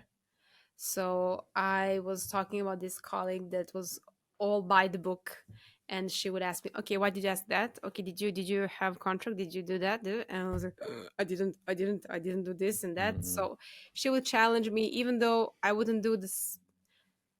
Her approach was much more like by the book strict. So I don't think her way is the good way, but it challenged my way to question myself. This was the first thing. And the second thing is, you, I had supervisions, so I was scheduling calls with the supervisor, and she would ask me like to share what I did, what I'm doing, and she would ask me questions, and I Got it. would find myself So that you I got don't know stuck how from to day answer. one, Yeah, from day one. and then from day one you started to. whenever you get stuck, you try to figure it out and I mean, learn a little bit more. many times, with every client, it's different thing, because you many times with someone you feel stuck, and you don't you don't know how to unstuck, and something happens that maybe is not even part of what you did, so every time it's a different game. You never play the same game twice. Okay, I'm going to ask you one last big question. Okay, number one, how do you think how you are as a therapist is different from other therapists that you see? And number two, how do you think you are as a therapist is different from other therapists that you see online? Yeah, I guess it's,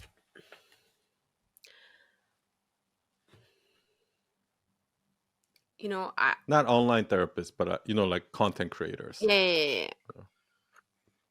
So I can say what I don't like, and that's probably what I try not to do. So I think that we are under pressure to intellectually say something new, and to sound smart, or like to show this expertise. So it kind of sounds to me detached from the practice.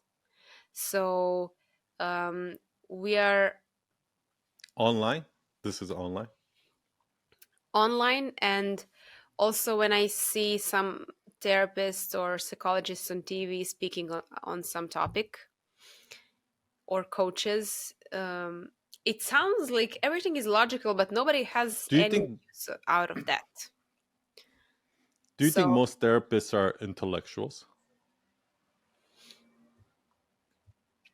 well, if we need to define what means intellectuals, I mean, they, Like I remember seeing this scene from um do you watch Sopranos? no. Uh, so Oh, Sopranos is I watched few seasons actually. okay. Yeah, So yeah, yeah. to me the brains behind the whole thing in Sopranos is the therapist. Like the Mhm. therapist is the one that's really controlling Tony Soprano, in my opinion. Because like Tony Soprano will come in and she will say something, and then he'll actually listen to her, and then like she actually uses her advice to commit crimes. But anyway, um, there was like one scene where she was having a conversation with her all of her therapist friends, and they're all dressed Mhm. nicely, dressed in a suit, nice dinner Okay. table with their wines, and they're like talking about what they're working on, the research that they're working on, and like, somebody brings up about Tony Soprano and how fascinating it is, and all like they're having these intellectual like professor type of conversations, right? Mhm. Like so when I think of intellectual, I think of like professors and like, you know, Okay. somebody who's like, oh, like these dinner parties where they'd have these intellectual philosophical conversations and Yeah, I guess that's maybe outdated a bit.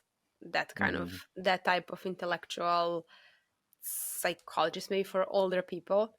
For younger therapists, I guess it's we are kind of liberal. We understand everything. We are to here to support each other, to overcome traumas. We have so many traumas, like personal traumas, transgenerational traumas. Everything is so the whole so this kind of um this kind of vibe, you know. You also but that's because how coaches are too. So you think there's a lot of similarity with like life coaches and the spiritual, yeah, I mean, because a lot of the stuff Gabby talks about is like trauma and stuff like that too. originally this is topic for therapists to deal with. Hmm. to work with trauma. So I mean, now that line, that border between one and the other is I don't know, that boundary is not that clear. It's not clear at all between like therapists and coaches and spiritual gurus. I don't know.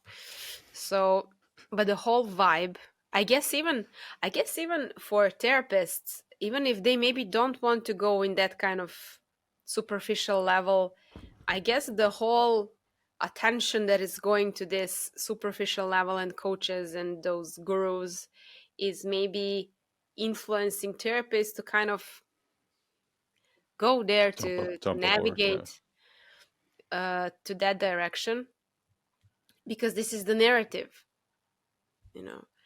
Um, and and I definitely don't like that. I have this from the whole spiritual part of therapy, and I saw some therapists that are like connecting with the universe and using these kind of frames, and like feeling the space. And then I saw in some like group sessions, like group dancing sessions, because there are some friends sometimes, and the way they are kind of hugging each other and they are holding each other. So that kind of moment when they're trying to engage in it looks so. I was watching it, I was like, what is happening? It looks too dramatic for me to naturally do that. So I don't like that. I see that vibe. um Also, I see many therapists that are speaking a lot. They're trying to explain things, and Hmm. I guess this is good to some level. And I notice myself doing that before much more, and I notice that doing that sometimes right now, because that cognitive part is good to some degree. At certain level, you're just circling this, the same patterns, just repeating. You don't go deeper. So I think that majority of therapists are there. They're on this cognitive level. They're good at maybe explaining things. um I hope that they're not jumping to conclusions. They're not jumping to assuming, so this is what is happening, this is a type of client. Or once I heard one really skillful therapist, like good therapist, at least she's a teacher, psychotherapy professor, and she said, I'm working with depression in 3 months. And I was like, how do you know when a person come? I mean, it's not now a person, it's a depression. So how do you? Many times it's not just depression. It's many things that person is repeating in some way of how they see themselves, how they approach another person, how they interact with the world, how they have their So habits. she's not like the. That's different from the trauma healing and woo woo. Yeah, That yeah, yeah. It's that's different different from from, that. yeah. It's more So to these are that. people that actually, it's the opposite actually, because they're separating Yeah, the issue from the person. Where this here it's all about the person. yeah, yeah. This is a good observation. I like it. um yeah, in here it's totally like diagnosis separated from the person. Yeah, So then this is also kind of because it looks like you have a car to fix, and then you brought your car to the yeah, mechanic, and now they need to fix it. yeah. So It feels like robotic, like, yeah, yeah, doesn't, not very human. yeah. So I guess there is a part of one, like a chunk of therapists that are working like that. um so And I guess that, what I noticed with these therapists that I like, they have this, you know, when you imagine um, Gauss, how do you curve? Gauss curve. I don't know what that is. So, you know that Like a bell how, curve, yeah, bell curve.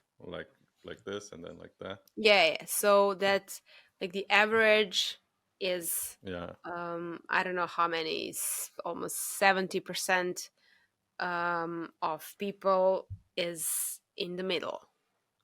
So I see that in many things, the way how these therapies that I like think, it looks like things are average. So they don't have like some extreme points of view, extreme views. Mhm. They're just like thinking about ideas. They're boring. They're boring for No. content. Yeah, yeah, they're boring for content.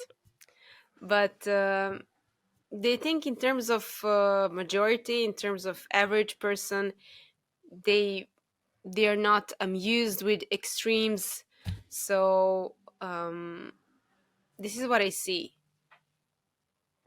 And they kind of they can smell these BS extreme stuff that are, What's an example of extreme stuff?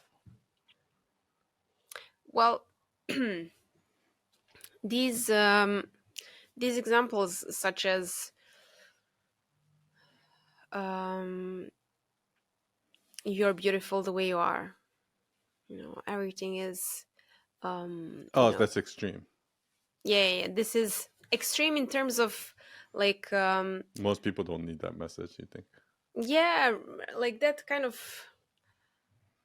I agree, actually. radical Yeah. self-acceptance. Like, let's go totally in that direction. Or And I feel like by hmm, making that so popularized online, it makes everybody feel like I'm in the extreme when they're really not. They don't. They actually didn't need that message, but you keep hearing it enough. You're like, mm, maybe I do have some serious trauma. yeah, everything is about trauma. Everything is about, no, I don't know, blaming the society, blaming, I don't know, I don't have good example, but um this is the direction. So they don't have these kind of extreme ideas. Also, if you think about spirituality, about meditation, then it usually, if you go in that direction in terms of meditation and so on, then you have cold plunges, and then you have, I don't know, plant-based diet, or a carnivore diet. So you kind of go little by little, you're stepping that path to try something that is extreme. Or um What about like in mhm, therapists in practice? Like when you see like you know most practice therapists like in their practice, whether you see it on TV or whatever it is, mhm. like how do you think you like what do you think are the difference you see from how you see other people practice therapy versus the way you do it?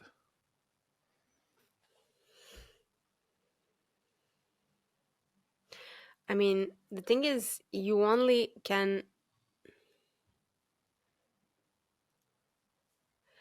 Um, I guess that now I'm trying to think about at least series or something that I watched, some therapists that I can remember. Um, so I remember in one series, I don't remember the name, Julie. Never mind. So there was a teenage girl. She was she was harming herself, and she went to a psychotherapist. So that therapist gave her some journal to write in the journal, and she said like, you feel it's safe here, so it's safe here, you can open up here. So this is something that I wouldn't say, because how can I know that this is safe for this person? So what I can do is to be there, to check, for example, if this is fine for this person, or to use this space as much safe as it feels, but not for me to say that some place is safe or not, for example. So this is where I think maybe I would be slightly different, because I would try to sustain of assuming something for the person and putting that in my words. Or if I do that, I would self correct. No, I would find Got it. that as something that I assumed. Do you feel like in general, um, obviously I'm I'm stereotyping here, but do you feel like a lot of therapists nowadays do that? Like meaning they try to prescribe before they diagnose, like meaning they assume that this person is dealing with this rather than really trying to make it interactive or like make it, you know, really trying to like listen, for example. I mean, I don't know if this is true, but I see a lot of YouTube videos about you know, that online therapy, BetterHelp. I think it's Mm-hmm. BetterHelp. Mm-hmm. Yeah. Yeah. And also other online therapy, and then people people like all these negative reviews, and it's not just like few, it's filled with them about people Really? are like Wow. What do people say? things like, you know, like this therapy just like talk the whole time. Or like, you know, like the things that are like clear no, right? Like that I feel like every therapist should know. Yeah. But So in BetterHelp, like they talk to therapists, not to computer, right? yeah, these are therapists they talk to like on Zoom. Yeah. These things are something you would hear for. I mean, this is obvious that you should not do, and Yeah. your professors would advise you to. But I guess some people are more talkative, or they are assuming, or they are, I don't know, they cannot sustain from withholding their opinion, so they need to share. And many times I find myself that this is the moment to say something, and I feel that excitement to say something, so I need to resist this urge to say, just because I think it's smart to tell that at this moment. So, but I guess it's tempting to say something and to prove to yourself that you know what you're doing. Yeah. I So mean that's just one example. Like some of them are like, oh yeah, this therapist showed up 10 minutes late. Like it just sounds like a hot mess, right? So and I'm wondering, like, is this all just online therapists are like this, or um, I don't know. The thing I is, mean, I have similar experience too. Most therapists that how I've many talked to, therapists have you ever been to therapy, or how many therapists yeah, you but only therapy? like I would have just one session. I'm like, okay, this is not it. With Like how many three. therapists? Three. Yeah, Do you know what type of therapy was that? I don't know. It was just Okay. like one was like you said in school, Hmm. and the other two was like people that just refer me, like friends. But like And I went there. I'm like, oh my gosh, this. I feel like it's just so. I feel like it was like just so as I expected. You know what I mean? what did you what happened? Like they'll ask me like, oh, what are you here for? Blah, blah, blah. And I'm like, nothing. I just my friend referred me. Like if I don't have any problems in my life or anything like that. And Okay, but it's so just like the questions that they were asking me. I just felt like it's like I could do this. Like it didn't. It didn't seem like we were. It seemed very robotic. Like, oh yeah, so how did you feel about that? Those kind of questions. okay, so you didn't have a problem, but what you wanted to accomplish with therapy? Like, I don't think it was like a specific problem, Okay. but like I was just not happy, Hmm. and I don't know why. So this was a long time ago. This was like in my 20s. Okay. I mean, many times people come to therapy and they don't know what they want from therapy, which is totally understandable. So, for example, if I notice in the first session that person has motivation to come, but they don't know what next, so there is a kind of a gap between what I can offer and what that person needs, and I don't know. They don't know what they need. I don't know what they need. So, and if they don't even have something to kind of open topic with, like, okay, so I'm Well, unhappy the with. feeling that I got was it's like the feeling that I get a lot of times is like it seems like this person is just going through the motion and just trying to fill the hour. Do you Hmm. know what I mean? It's just a job for them, and I don't know.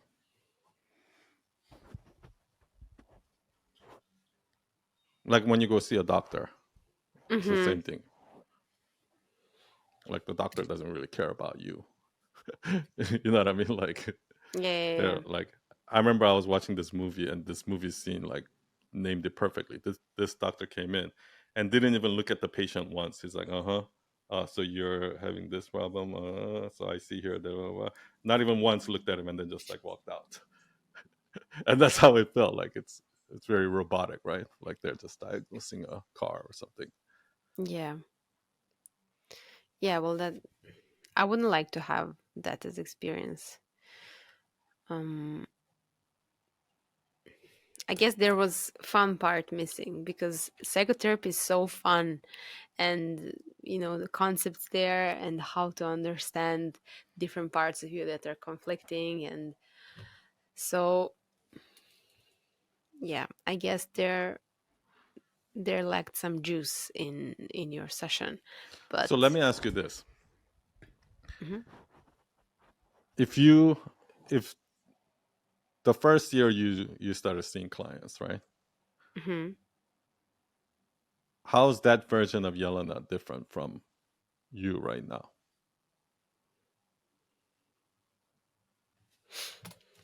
Mm,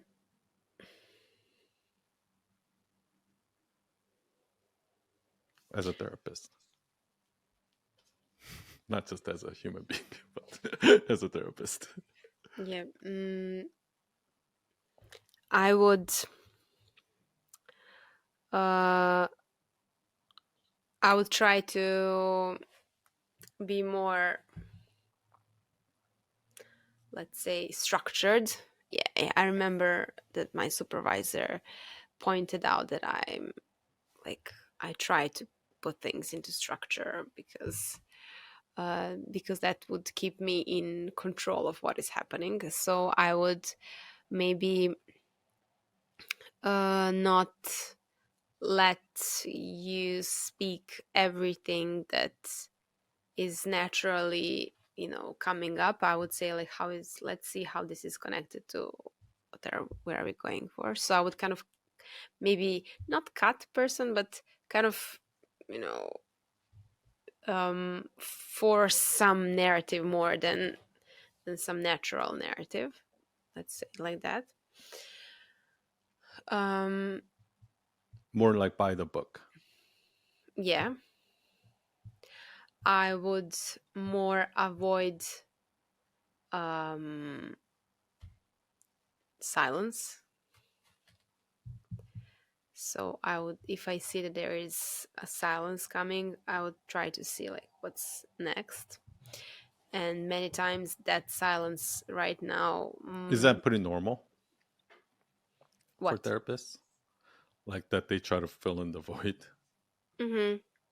Yeah, because they feel uncomfortable and they don't know, you know, if maybe the client is actually not getting anything, so they need to do something. Um, or I would maybe have more sentence like, yeah, that's fine. It's totally okay to feel like that. Even if I don't, maybe I would nod a little bit more than I would do right now. If somebody's, I don't know, crying, I feel sympathy, but I wouldn't make like a, I see this hurts. Mm. I wouldn't do it like that. But I kind of maybe, I wasn't doing even that, but kind of there was something that I was forcing a little bit just to show that I'm really feeling what I'm feeling. So Is uh therapy in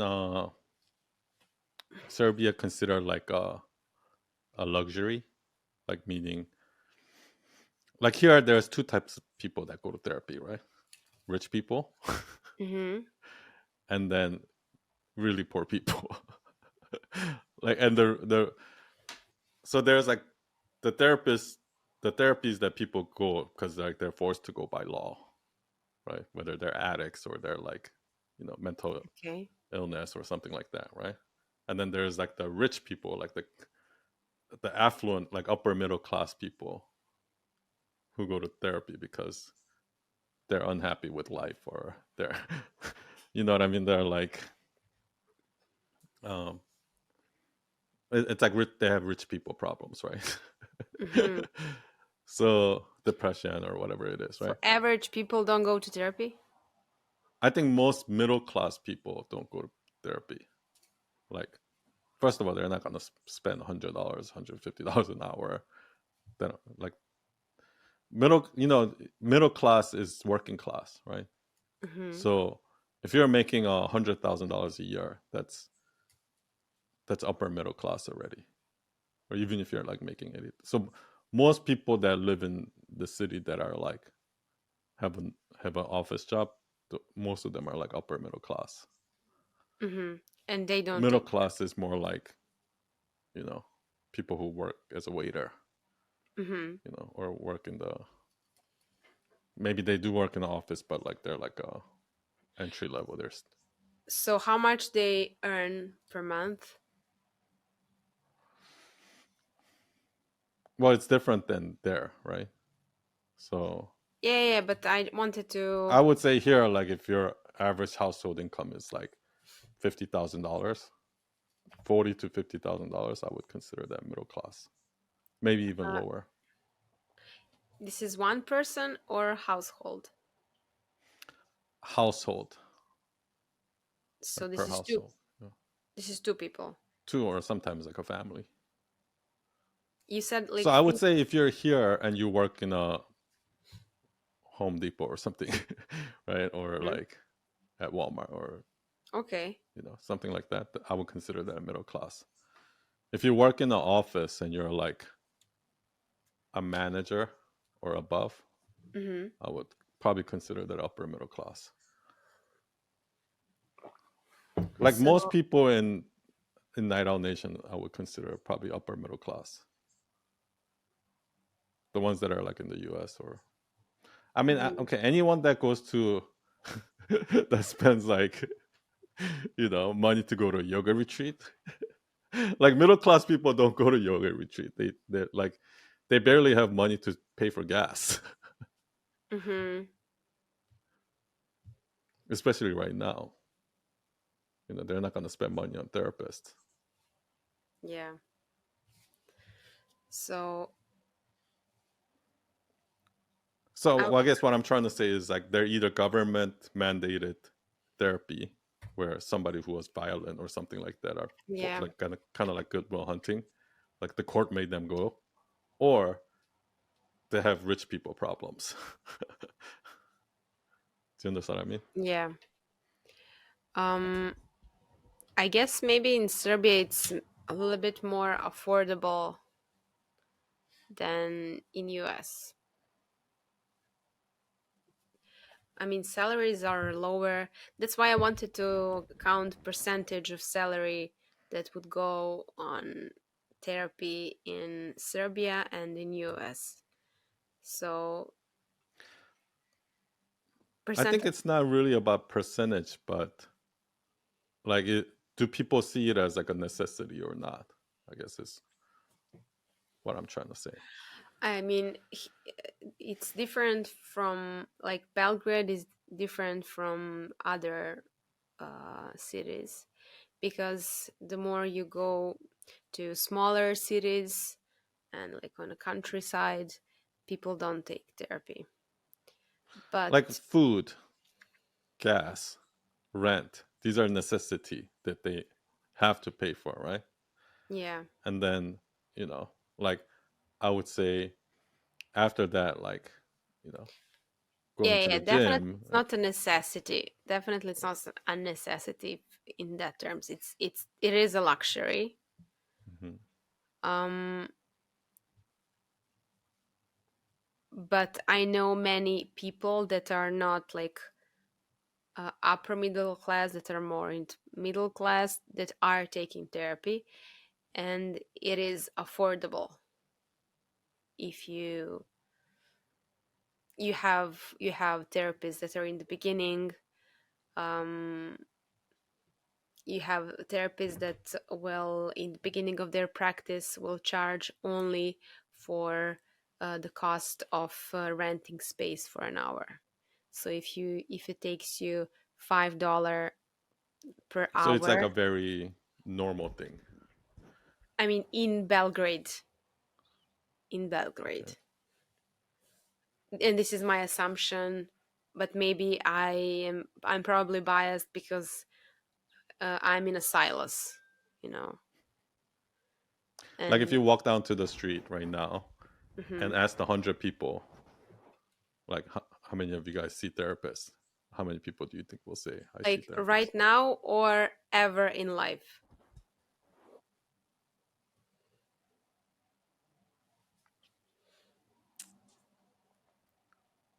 That's a good question too. I guess ever in life. Hmm.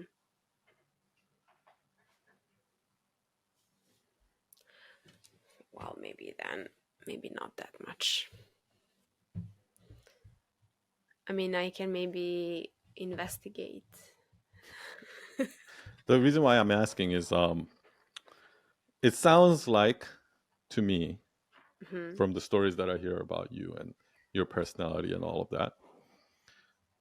Um Obviously your interest in human behavior has huge. It's I Hmm. think it's like the biggest thing that makes you different from other therapists.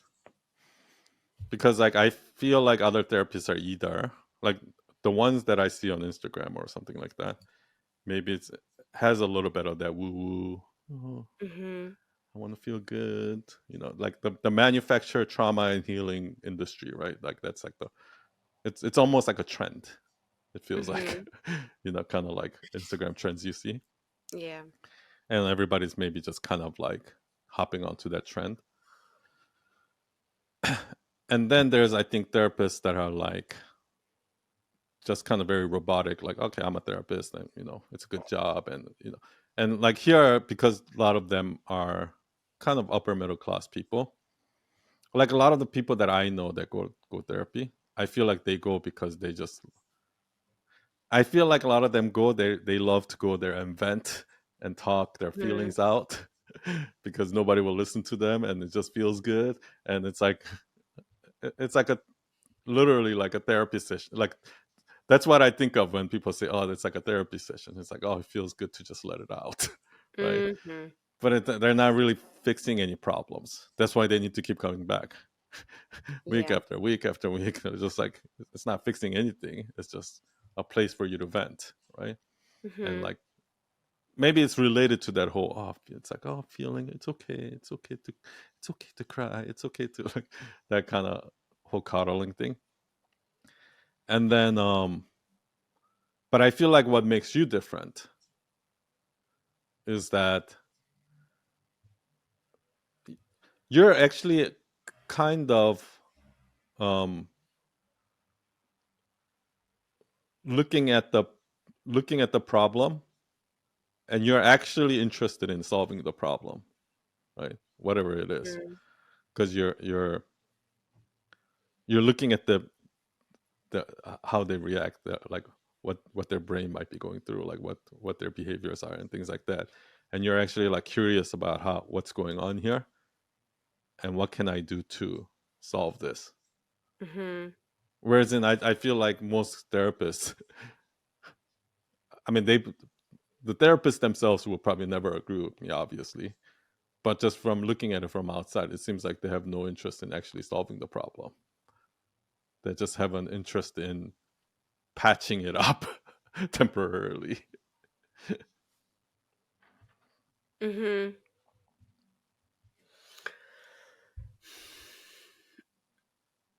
or just maybe just putting through the motion.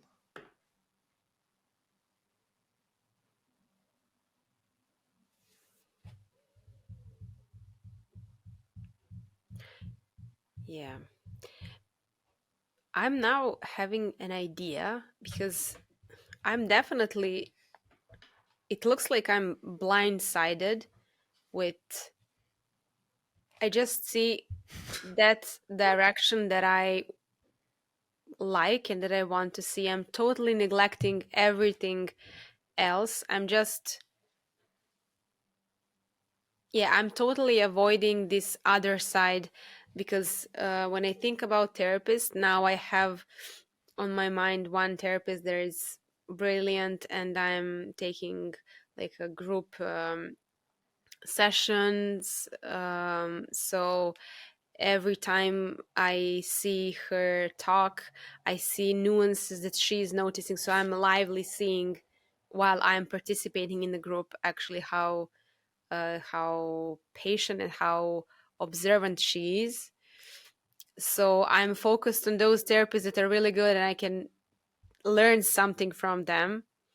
And actually, they're helping me on my problems and on developing my skills. So, and then I started to think about, okay, let's see was interact who I interacted with that I kind of had different experience. And then I have so many examples. I was in one course where therapist was literally like, "What are you doing?" So it was course for a therapist on something that is like really complex topic of transfer, counter transfer. So I was there prepared, like to be there to see like what is going, how I'm going to feel about this, what I'm going to interact to take for myself. Like literally nothing. I sat whole day and I didn't take anything from that. Um Why? and It's because it also, was too complex, or because no, it was no, it was totally unuseful. okay. It was so missed point without any without anything authentic there That's how to I be. feel like when I take most online courses. I feel like the teaching is actually more about the teacher, like showing off their knowledge, Hmm. than actually practical things that is going to help the student. Exactly. So, and I mean, what happened there on never So mind. why do you feel blindsided? Because I totally neglect this side of people that actually I am I see that so many therapists that I engaged with are not giving me anything that I can use right now for myself. I just don't pay single like 1% of my attention. I just gravitate to those that I like and I can interact with, that actually it feels fruitful. I don't know. Hmm. So I think that's why I have like wrong idea, not about not only about psychotherapy but also on myself, because I also see only flaws, because I totally deny this part of people, let's say majority of therapists, and I'm only focused on those small percentage of people that are doing things well. So I think that this is how I prolong and reinforce my insecurities, because I'm still in those places what I do You're wrong. only comparing yourself to the good Yes. ones. Yes. That's what happens to me too. But I think that's why I think imposter syndrome happens most with people that are actually, you know, good. Because do you know what I mean? I think it's why it is why it's harder for you to make content. It is why you feel like you have nothing to say, and it is why because Mm. Yeah, I mean, definitely I wouldn't you're change. living in a bubble. I'm living Because in a those bubble. are the only content you consume. So Yeah. you think that that's all the content in like everyone is like that. But Yeah. the truth is you're ignoring a huge chunk of the industry, Yeah, I'm ignoring. especially the online therapists like BetterHelp and like Hmm.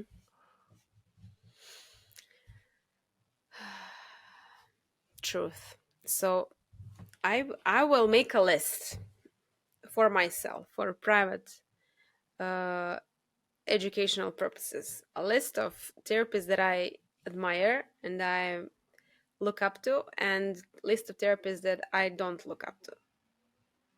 and I actually think that you should sign up and go see a few online therapists through these Hmm. apps just to gauge like when I first started my agency I talked to every agency just to see how they work because I feel Hmm. like it in order for you to understand where you stand in the marketplace you have to know what the marketplace looks like.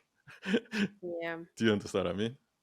Like who are you competing with, right? Who are the other therapists that people are looking at besides you?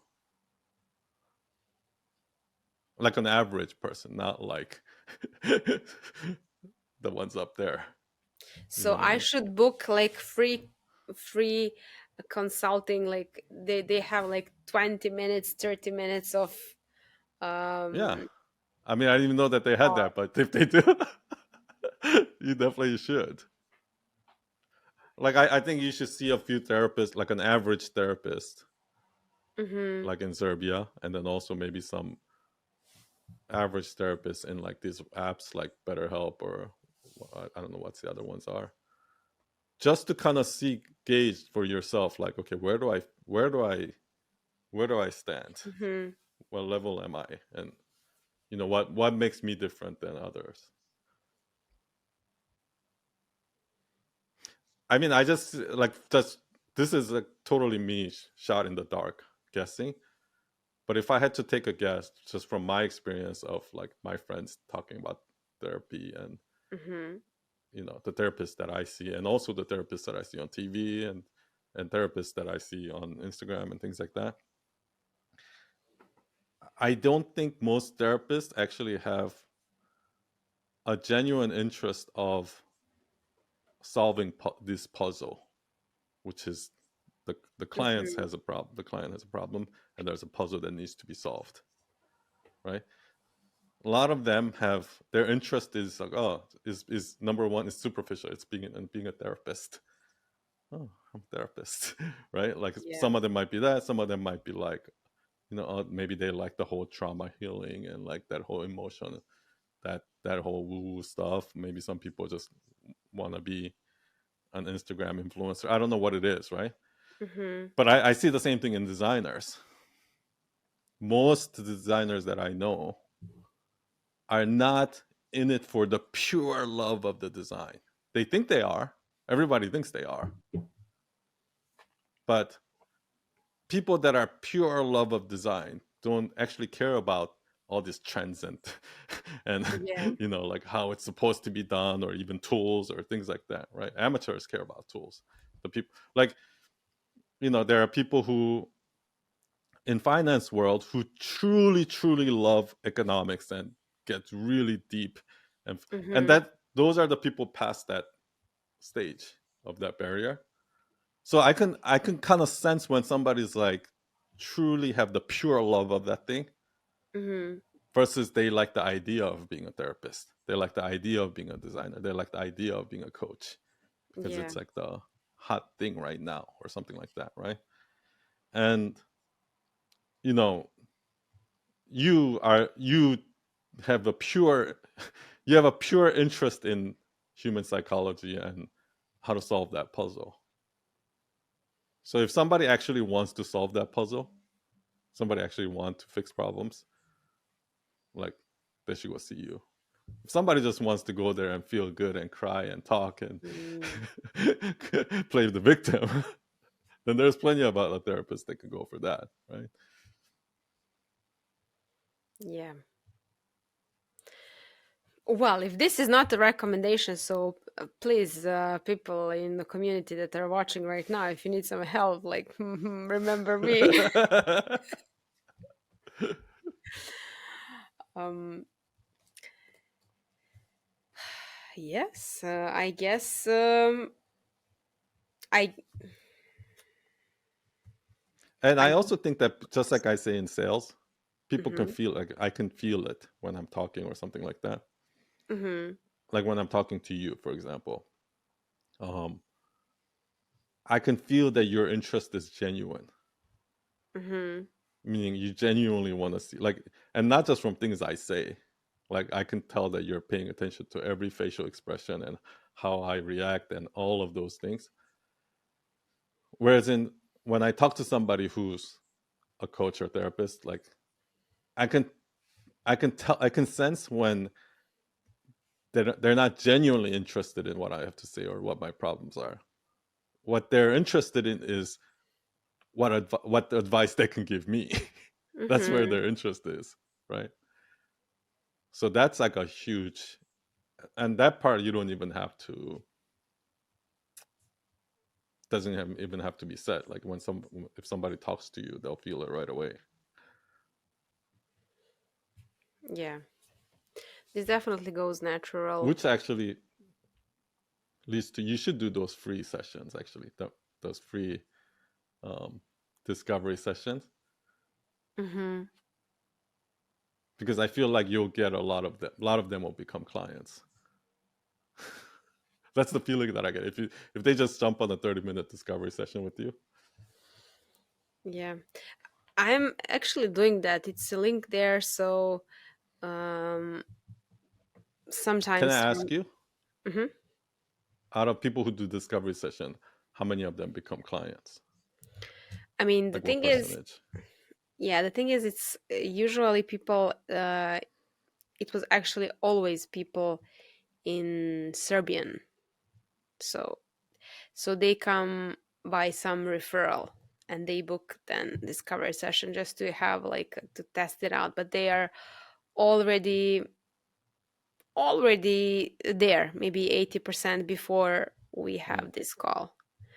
So they do it, but they usually, like most of them continues, or people that start a first session, they usually continue at least for some time. um so but people, i I never had a call with a person that booked discovery session that didn't know me like in English, and then to have this client. So I guess this would be Okay. tricky We'll thing we'll that we'll put the link. We'll put the link in the bottom so you get some more discovery calls. If anybody's have want to try therapy, go book a discovery call with Yelena, please. yeah.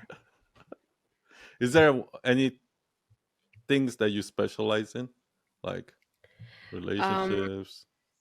Like, yeah, it's anxiety, relationships, communication. So this is something that I maybe work relationships and communication the most, and that's why they call me the most. um but also trauma, depression, my things, you get most of your clients right now through word of mouth. all of them. Okay, that's a good sign. Mm. Okay, I think you just have to keep doing what you're doing. I maybe to be honest, like I wouldn't be surprised if you become one of those therapists that the ones we talked about that are not online, that don't make content Mm. but have successful practice, just because. Yeah, okay. I mean, I guess I just, in that case, if that is true, then I need some entrance to work with foreign clients, because right Yeah. now I have recommendations for Serbian clients, but not abroad. Okay, maybe you'll get some clients from here, from I'm this call. looking forward to, yeah. Okay, yeah, I mean, I don't know if this was helpful at all, or it was helpful for me. uh, It was interesting. Um, I noticed that there are many stories, but I guess it takes repetition to kind of have connection between random stories that, or a random part of life that you kind of just lived, but you never reflected back. Even though we reflected back through, I made a list of stories that I can remember, but still, it's kind of chunks of different parts, but not the collection, the whole narrative, like how things happen, like what influenced this part. So I think so. it's almost more like there's the overarching narrative, right? Mhm. And then you use stories.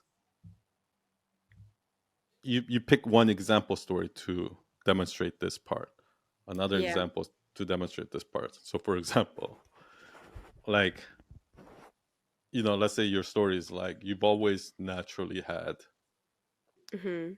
curiosity for people, right? And but the thing is, if you say, "Oh yeah, I was born to be a therapist because I was naturally curious about people's behaviors," blah blah blah, that sounds like bragging. That Mhm. sounds like, "Oh, look, I was born to be a therapist." That's what it sounds like, right?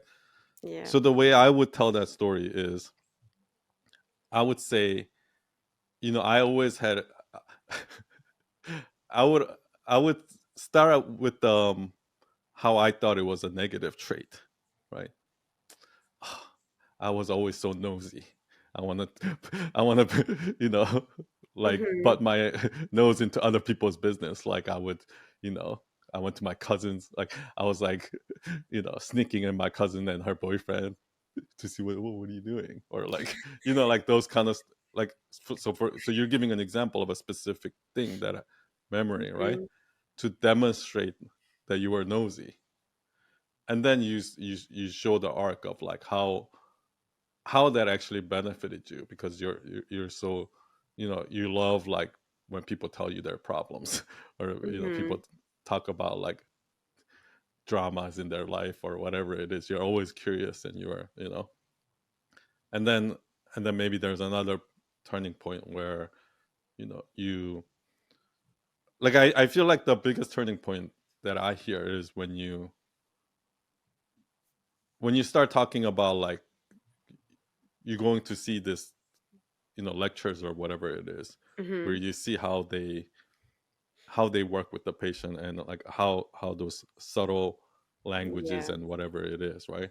Like if you can somehow explain that, right, with an example, like say for example, this one professor was talking to this one woman, this happened, Mm-hmm. and like and even give example like he said this word exactly, and like this is like the nuances of like Mm-hmm. therapy, and how that is almost like a form of art, right? It's kind of like when an artist writes those lyrics, when Bob Dylan writes those songs, like you don't really know where it comes from, but it's like it was the perfect combination of the words or something like that, right? Yeah. And so like what that does is that demonstrates your love, your pure love of this craft.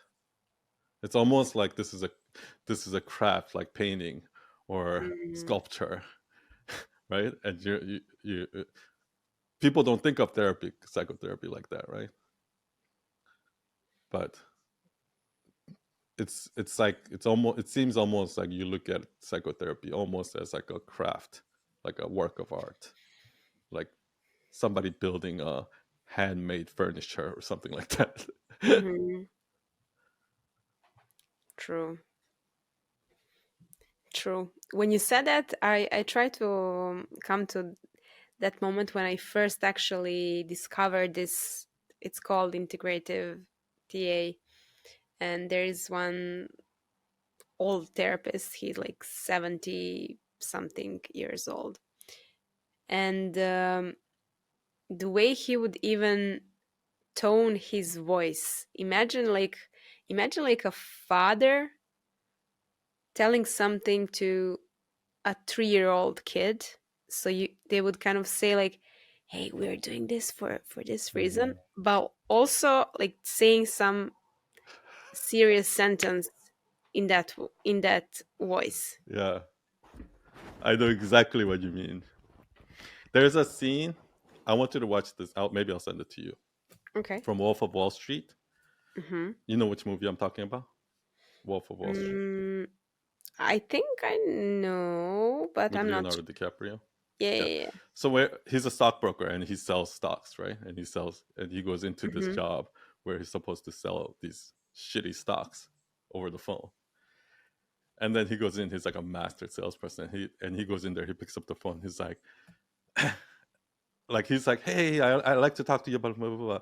And then he kind of turns away. It's like, and then he kind of whispers, it's like, the reason why I'm calling you is because I have this one opportunity. And then he just like throws this, Mm-hmm.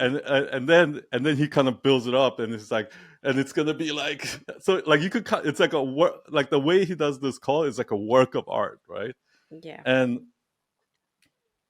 and like the way I would word it is kind of like you've already always had interest in how people react and how people Mm-hmm. behave, and like how humans are, right?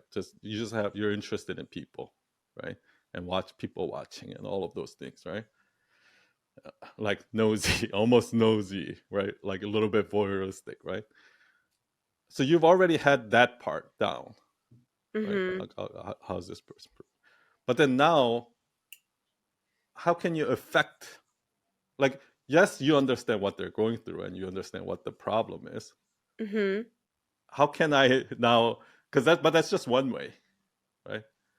Now that's just output, but you need input so that you can affect change. And the way you input is through these tools, like Yeah, communicating and things like that. And that's like when you started really learning the power of that tool of exactly. communication, right? Because exactly, most people might know, okay, I can see what you're going through and all of that. That's just diagnosing. But unless you have the right tool to input it back to them, exactly. all you're gonna do is like, oh yeah, that's totally fine. Oh, that's interesting. What do you think that they're just gonna do the basic therapy shit, right? But Mm, when you know how to inject the right tool, right input, then you can really make change. yeah, there is. I mean, definitely this curiosity part was helpful, and I didn't learn that. I just had that because I told you once when I had, because firstly plan was to be in HR because that was financially sustainable thing to do. So I had my first job and I stayed there for 2 weeks. So, so, so my first task was to for us. So I joined already finishing project. So I was joining that project in the end, and me and my colleagues were calling people on their home phone and to ask if they need a job, la la la. So the point, so people wouldn't reply because you kind of interrupt them in their home, and they would, I don't know, scream at you and so on. But when I would say hello, I would start talking something. So I would ask these questions, and I would kind of, when they say like, "Oh, but the salary is so low," I know, but this is what what it is. I don't know what I've been telling them. So I ask, I don't know, it's low, but if you know somebody that maybe needs a job, and they say, yeah, I know, and then they would like open their mobile phone and then list me their like mobile numbers, and I would write that down. So if you call somebody on their mobile number and you said that somebody referred you, then they're like open book. So in 2 days I had like most people, because you need to count how many people you called that filled that questionnaire. Wait, so what Because do you think other? yeah, So what do you think you did differently than other people? sometimes I remember one guy was working at, I think, butcher shop or something. He was a Mhm. butcher and he was working there. And I was like, "How was your day? How was it in the shop? Like, what's up in the shop or something?" Or, but it was just like, you need to call I feel like somebody. that the example you gave was a perfect one. If somebody's like, "Ah, but the salary is too low," but and in a most sales job, then you would have an objection for that, right? You're like, "Yeah, but," and then you would tell them, you try to convince them, right? Like Mm, there's with yeah, yeah, how I to handle wouldn't. objections. But instead of trying to even Yeah, convince them, you'd be like, "I know," like you actually agree with them, number one, so that they know you're on their side. yeah, And then you go, but do you know anyone else who might have a job? And you know what I mean, so that you actually get a referral. So it's like you actually you are reacting to their yeah. I never needs rather convinced. than yeah. This is you notice that very well. I never convince because I feel weird if I try to convince someone. Like, Hmm. I don't know. It's You can't convince them anyway. Like most people, unless they're easily gull, which is what I think what most salespeople try to do. There are a certain percentage of people that are easily fooled, Mhm. and that's what the salesperson's job is to find them. Like those cold call sales, like those aggressive salespeople, their Yeah, job is to just find them and close them, right? But most people, you're not going to be able to convince if they made up their mind, right? yeah. Even one client got kind of angry at me, and she wanted to quit, like out of the blue. She wanted to quit sessions, and I was so surprised. So I said, "Okay, I see this is kind of um, I don't know, when you say that something is like fast or Unexpected. yeah, it was unexpected and it was sudden, and I wish if we would have a chance to talk about this. I would like to. I would love to talk. But in case you decided this, if you want, I can um, ask some colleagues. I can refer a few of my colleagues to see if they accept clients. So I actually shared that I would love her to come back and to talk about this, but also if she made up her mind, like, I can refer somebody else. So when she said like refer me somebody else, I'm like, okay. I sent her. I called my colleagues and I asked her like, do you accept clients? Can I refer you? And I took some referrals and sent to her like, okay, sorry for that, but that's it. So where were you going? Because I interrupted you before. You were going Hmm. somewhere with this when you talked about your HR job. Well, the thing is when that actually that kind of curiosity and just chatting with people, because I have a question for them and maybe they are kind of upset or they say something, so I just follow that what they are talking Yeah, about. yeah, that's a good story as an example to demonstrate Yeah. your. Yeah, So this part is not. I haven't I didn't learn that. It was just obvious, like, you just talk to people. Mhm.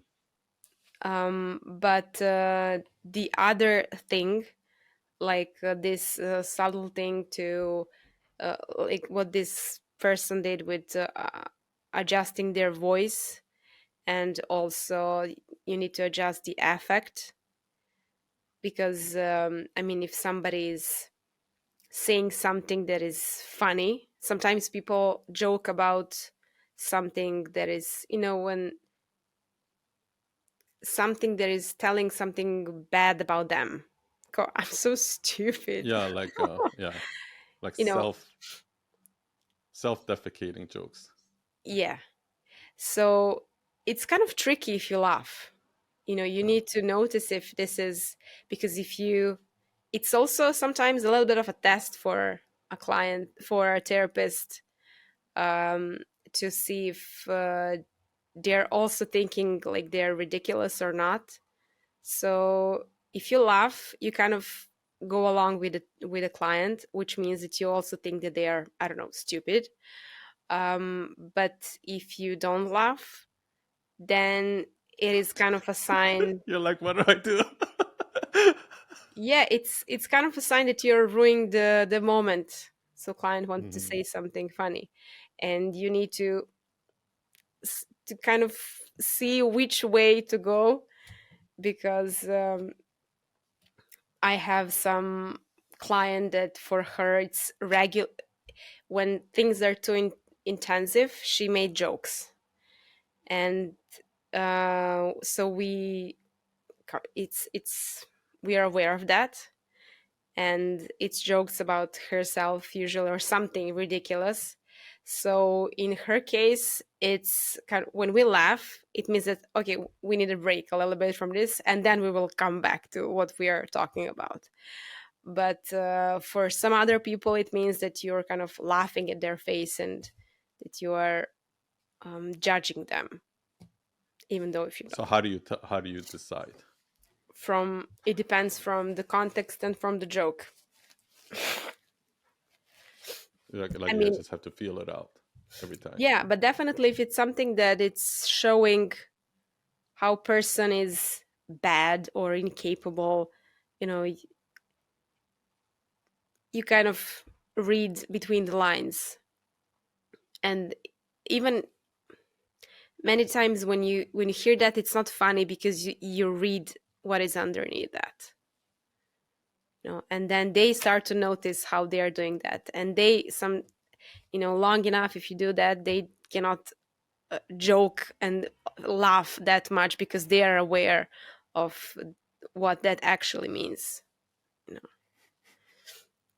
It's So like 4D chess. You know what that means? 4D chess. no. Like it's like like you have to know what their move is gonna be, and then how you're gonna react, and what their move is gonna be. Then you have to think 10 steps ahead of what your Yeah. move is gonna be and how it's gonna affect the. Yeah, I think it's more like try and error. Yeah, I mean, obviously at that moment, but like as you get more sophisticated, Yeah. like you have to understand all of those intricacies of a human relationship, right? Like Yeah. and how like how because like what you said, right? Like sometimes by not laughing or something like that, Hmm. you might help them expose their own how they use that as a Yeah, it's a defensive mechanism or something defense like that. mechanism. Yeah. Yeah. So But you these think that's things. something that you are like that emotional intelligence is something that you've always had, or you think it was learned?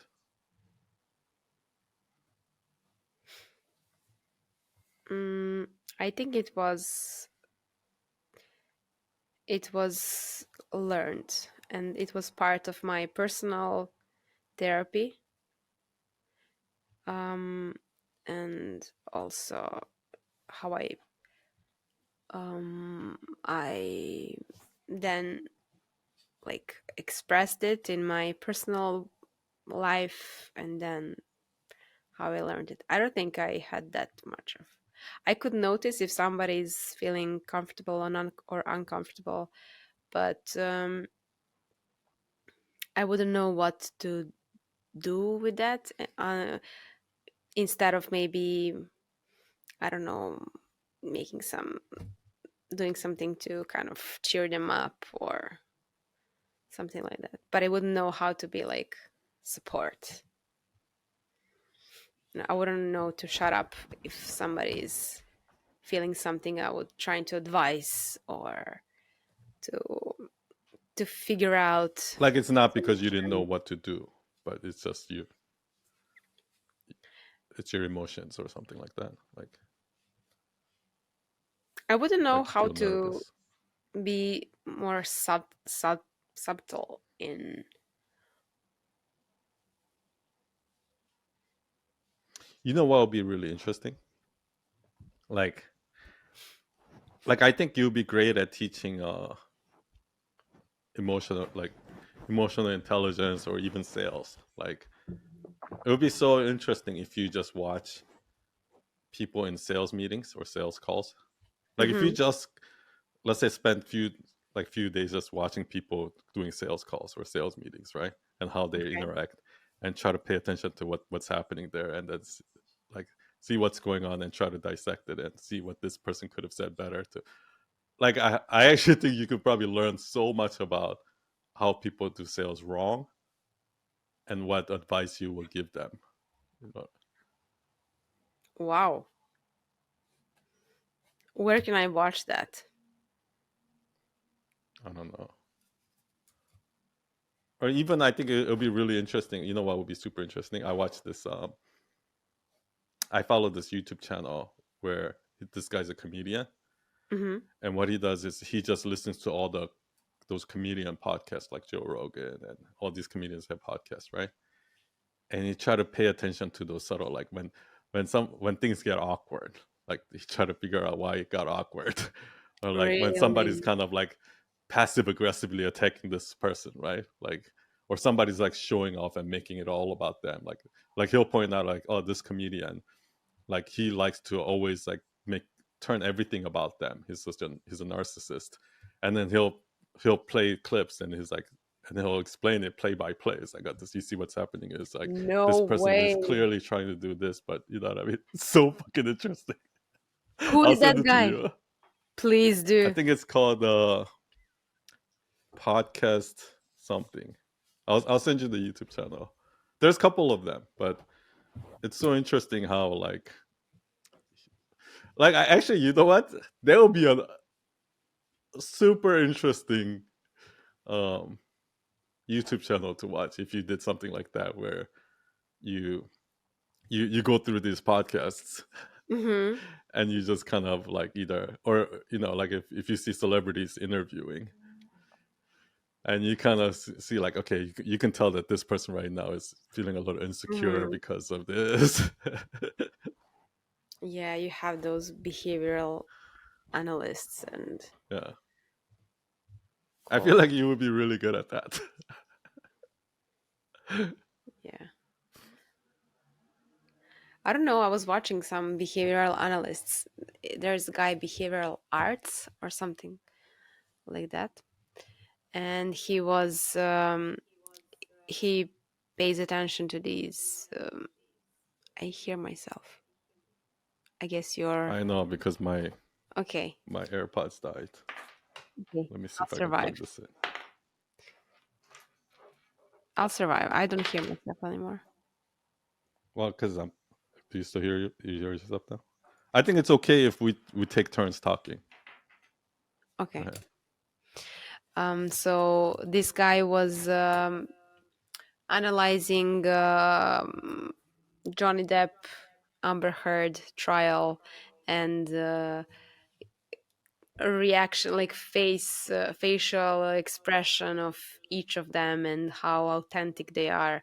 So I mean, they are going into so much depth, like literally how the eyebrows, because they are searching for clusters of behavior, so how this person is expressing this emotion. So for someone, eyebrows are important, for someone, eyes, and how much they blink, if they blink or not. So if they don't blink, they are kind of maybe not lying, but there is something to that because they know how they usually interact you know Yeah, those are body language experts, right? So yeah. they're specific.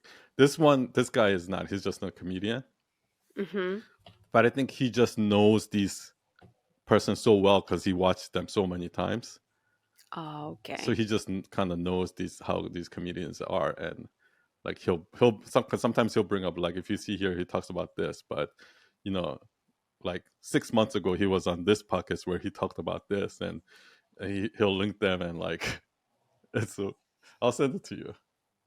Please I mean, do. I think he's a little bit negative, but like, it's still interesting. Negative, like negative, what negative? Like everything that he talks about, most of the stuff he talks about is like usually he's pointing out their flaws, Mm-hmm. which I guess makes sense because it's like, Entertaining.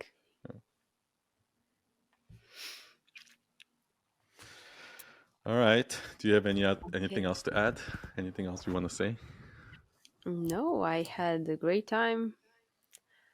um Definitely these stories are doing something to psyche, when you think about yourself and you're reflecting to something you kind of think you put in a box, but actually you maybe are not. So Yeah, thank you for that. maybe it'll open up some more stories for you. Mm, Well, thank you for doing this. I know you're sick, so thank you, thank you, thank you. you're welcome. Thank you, everyone, for listening, and I'll see you all next week. Bye. Ciao.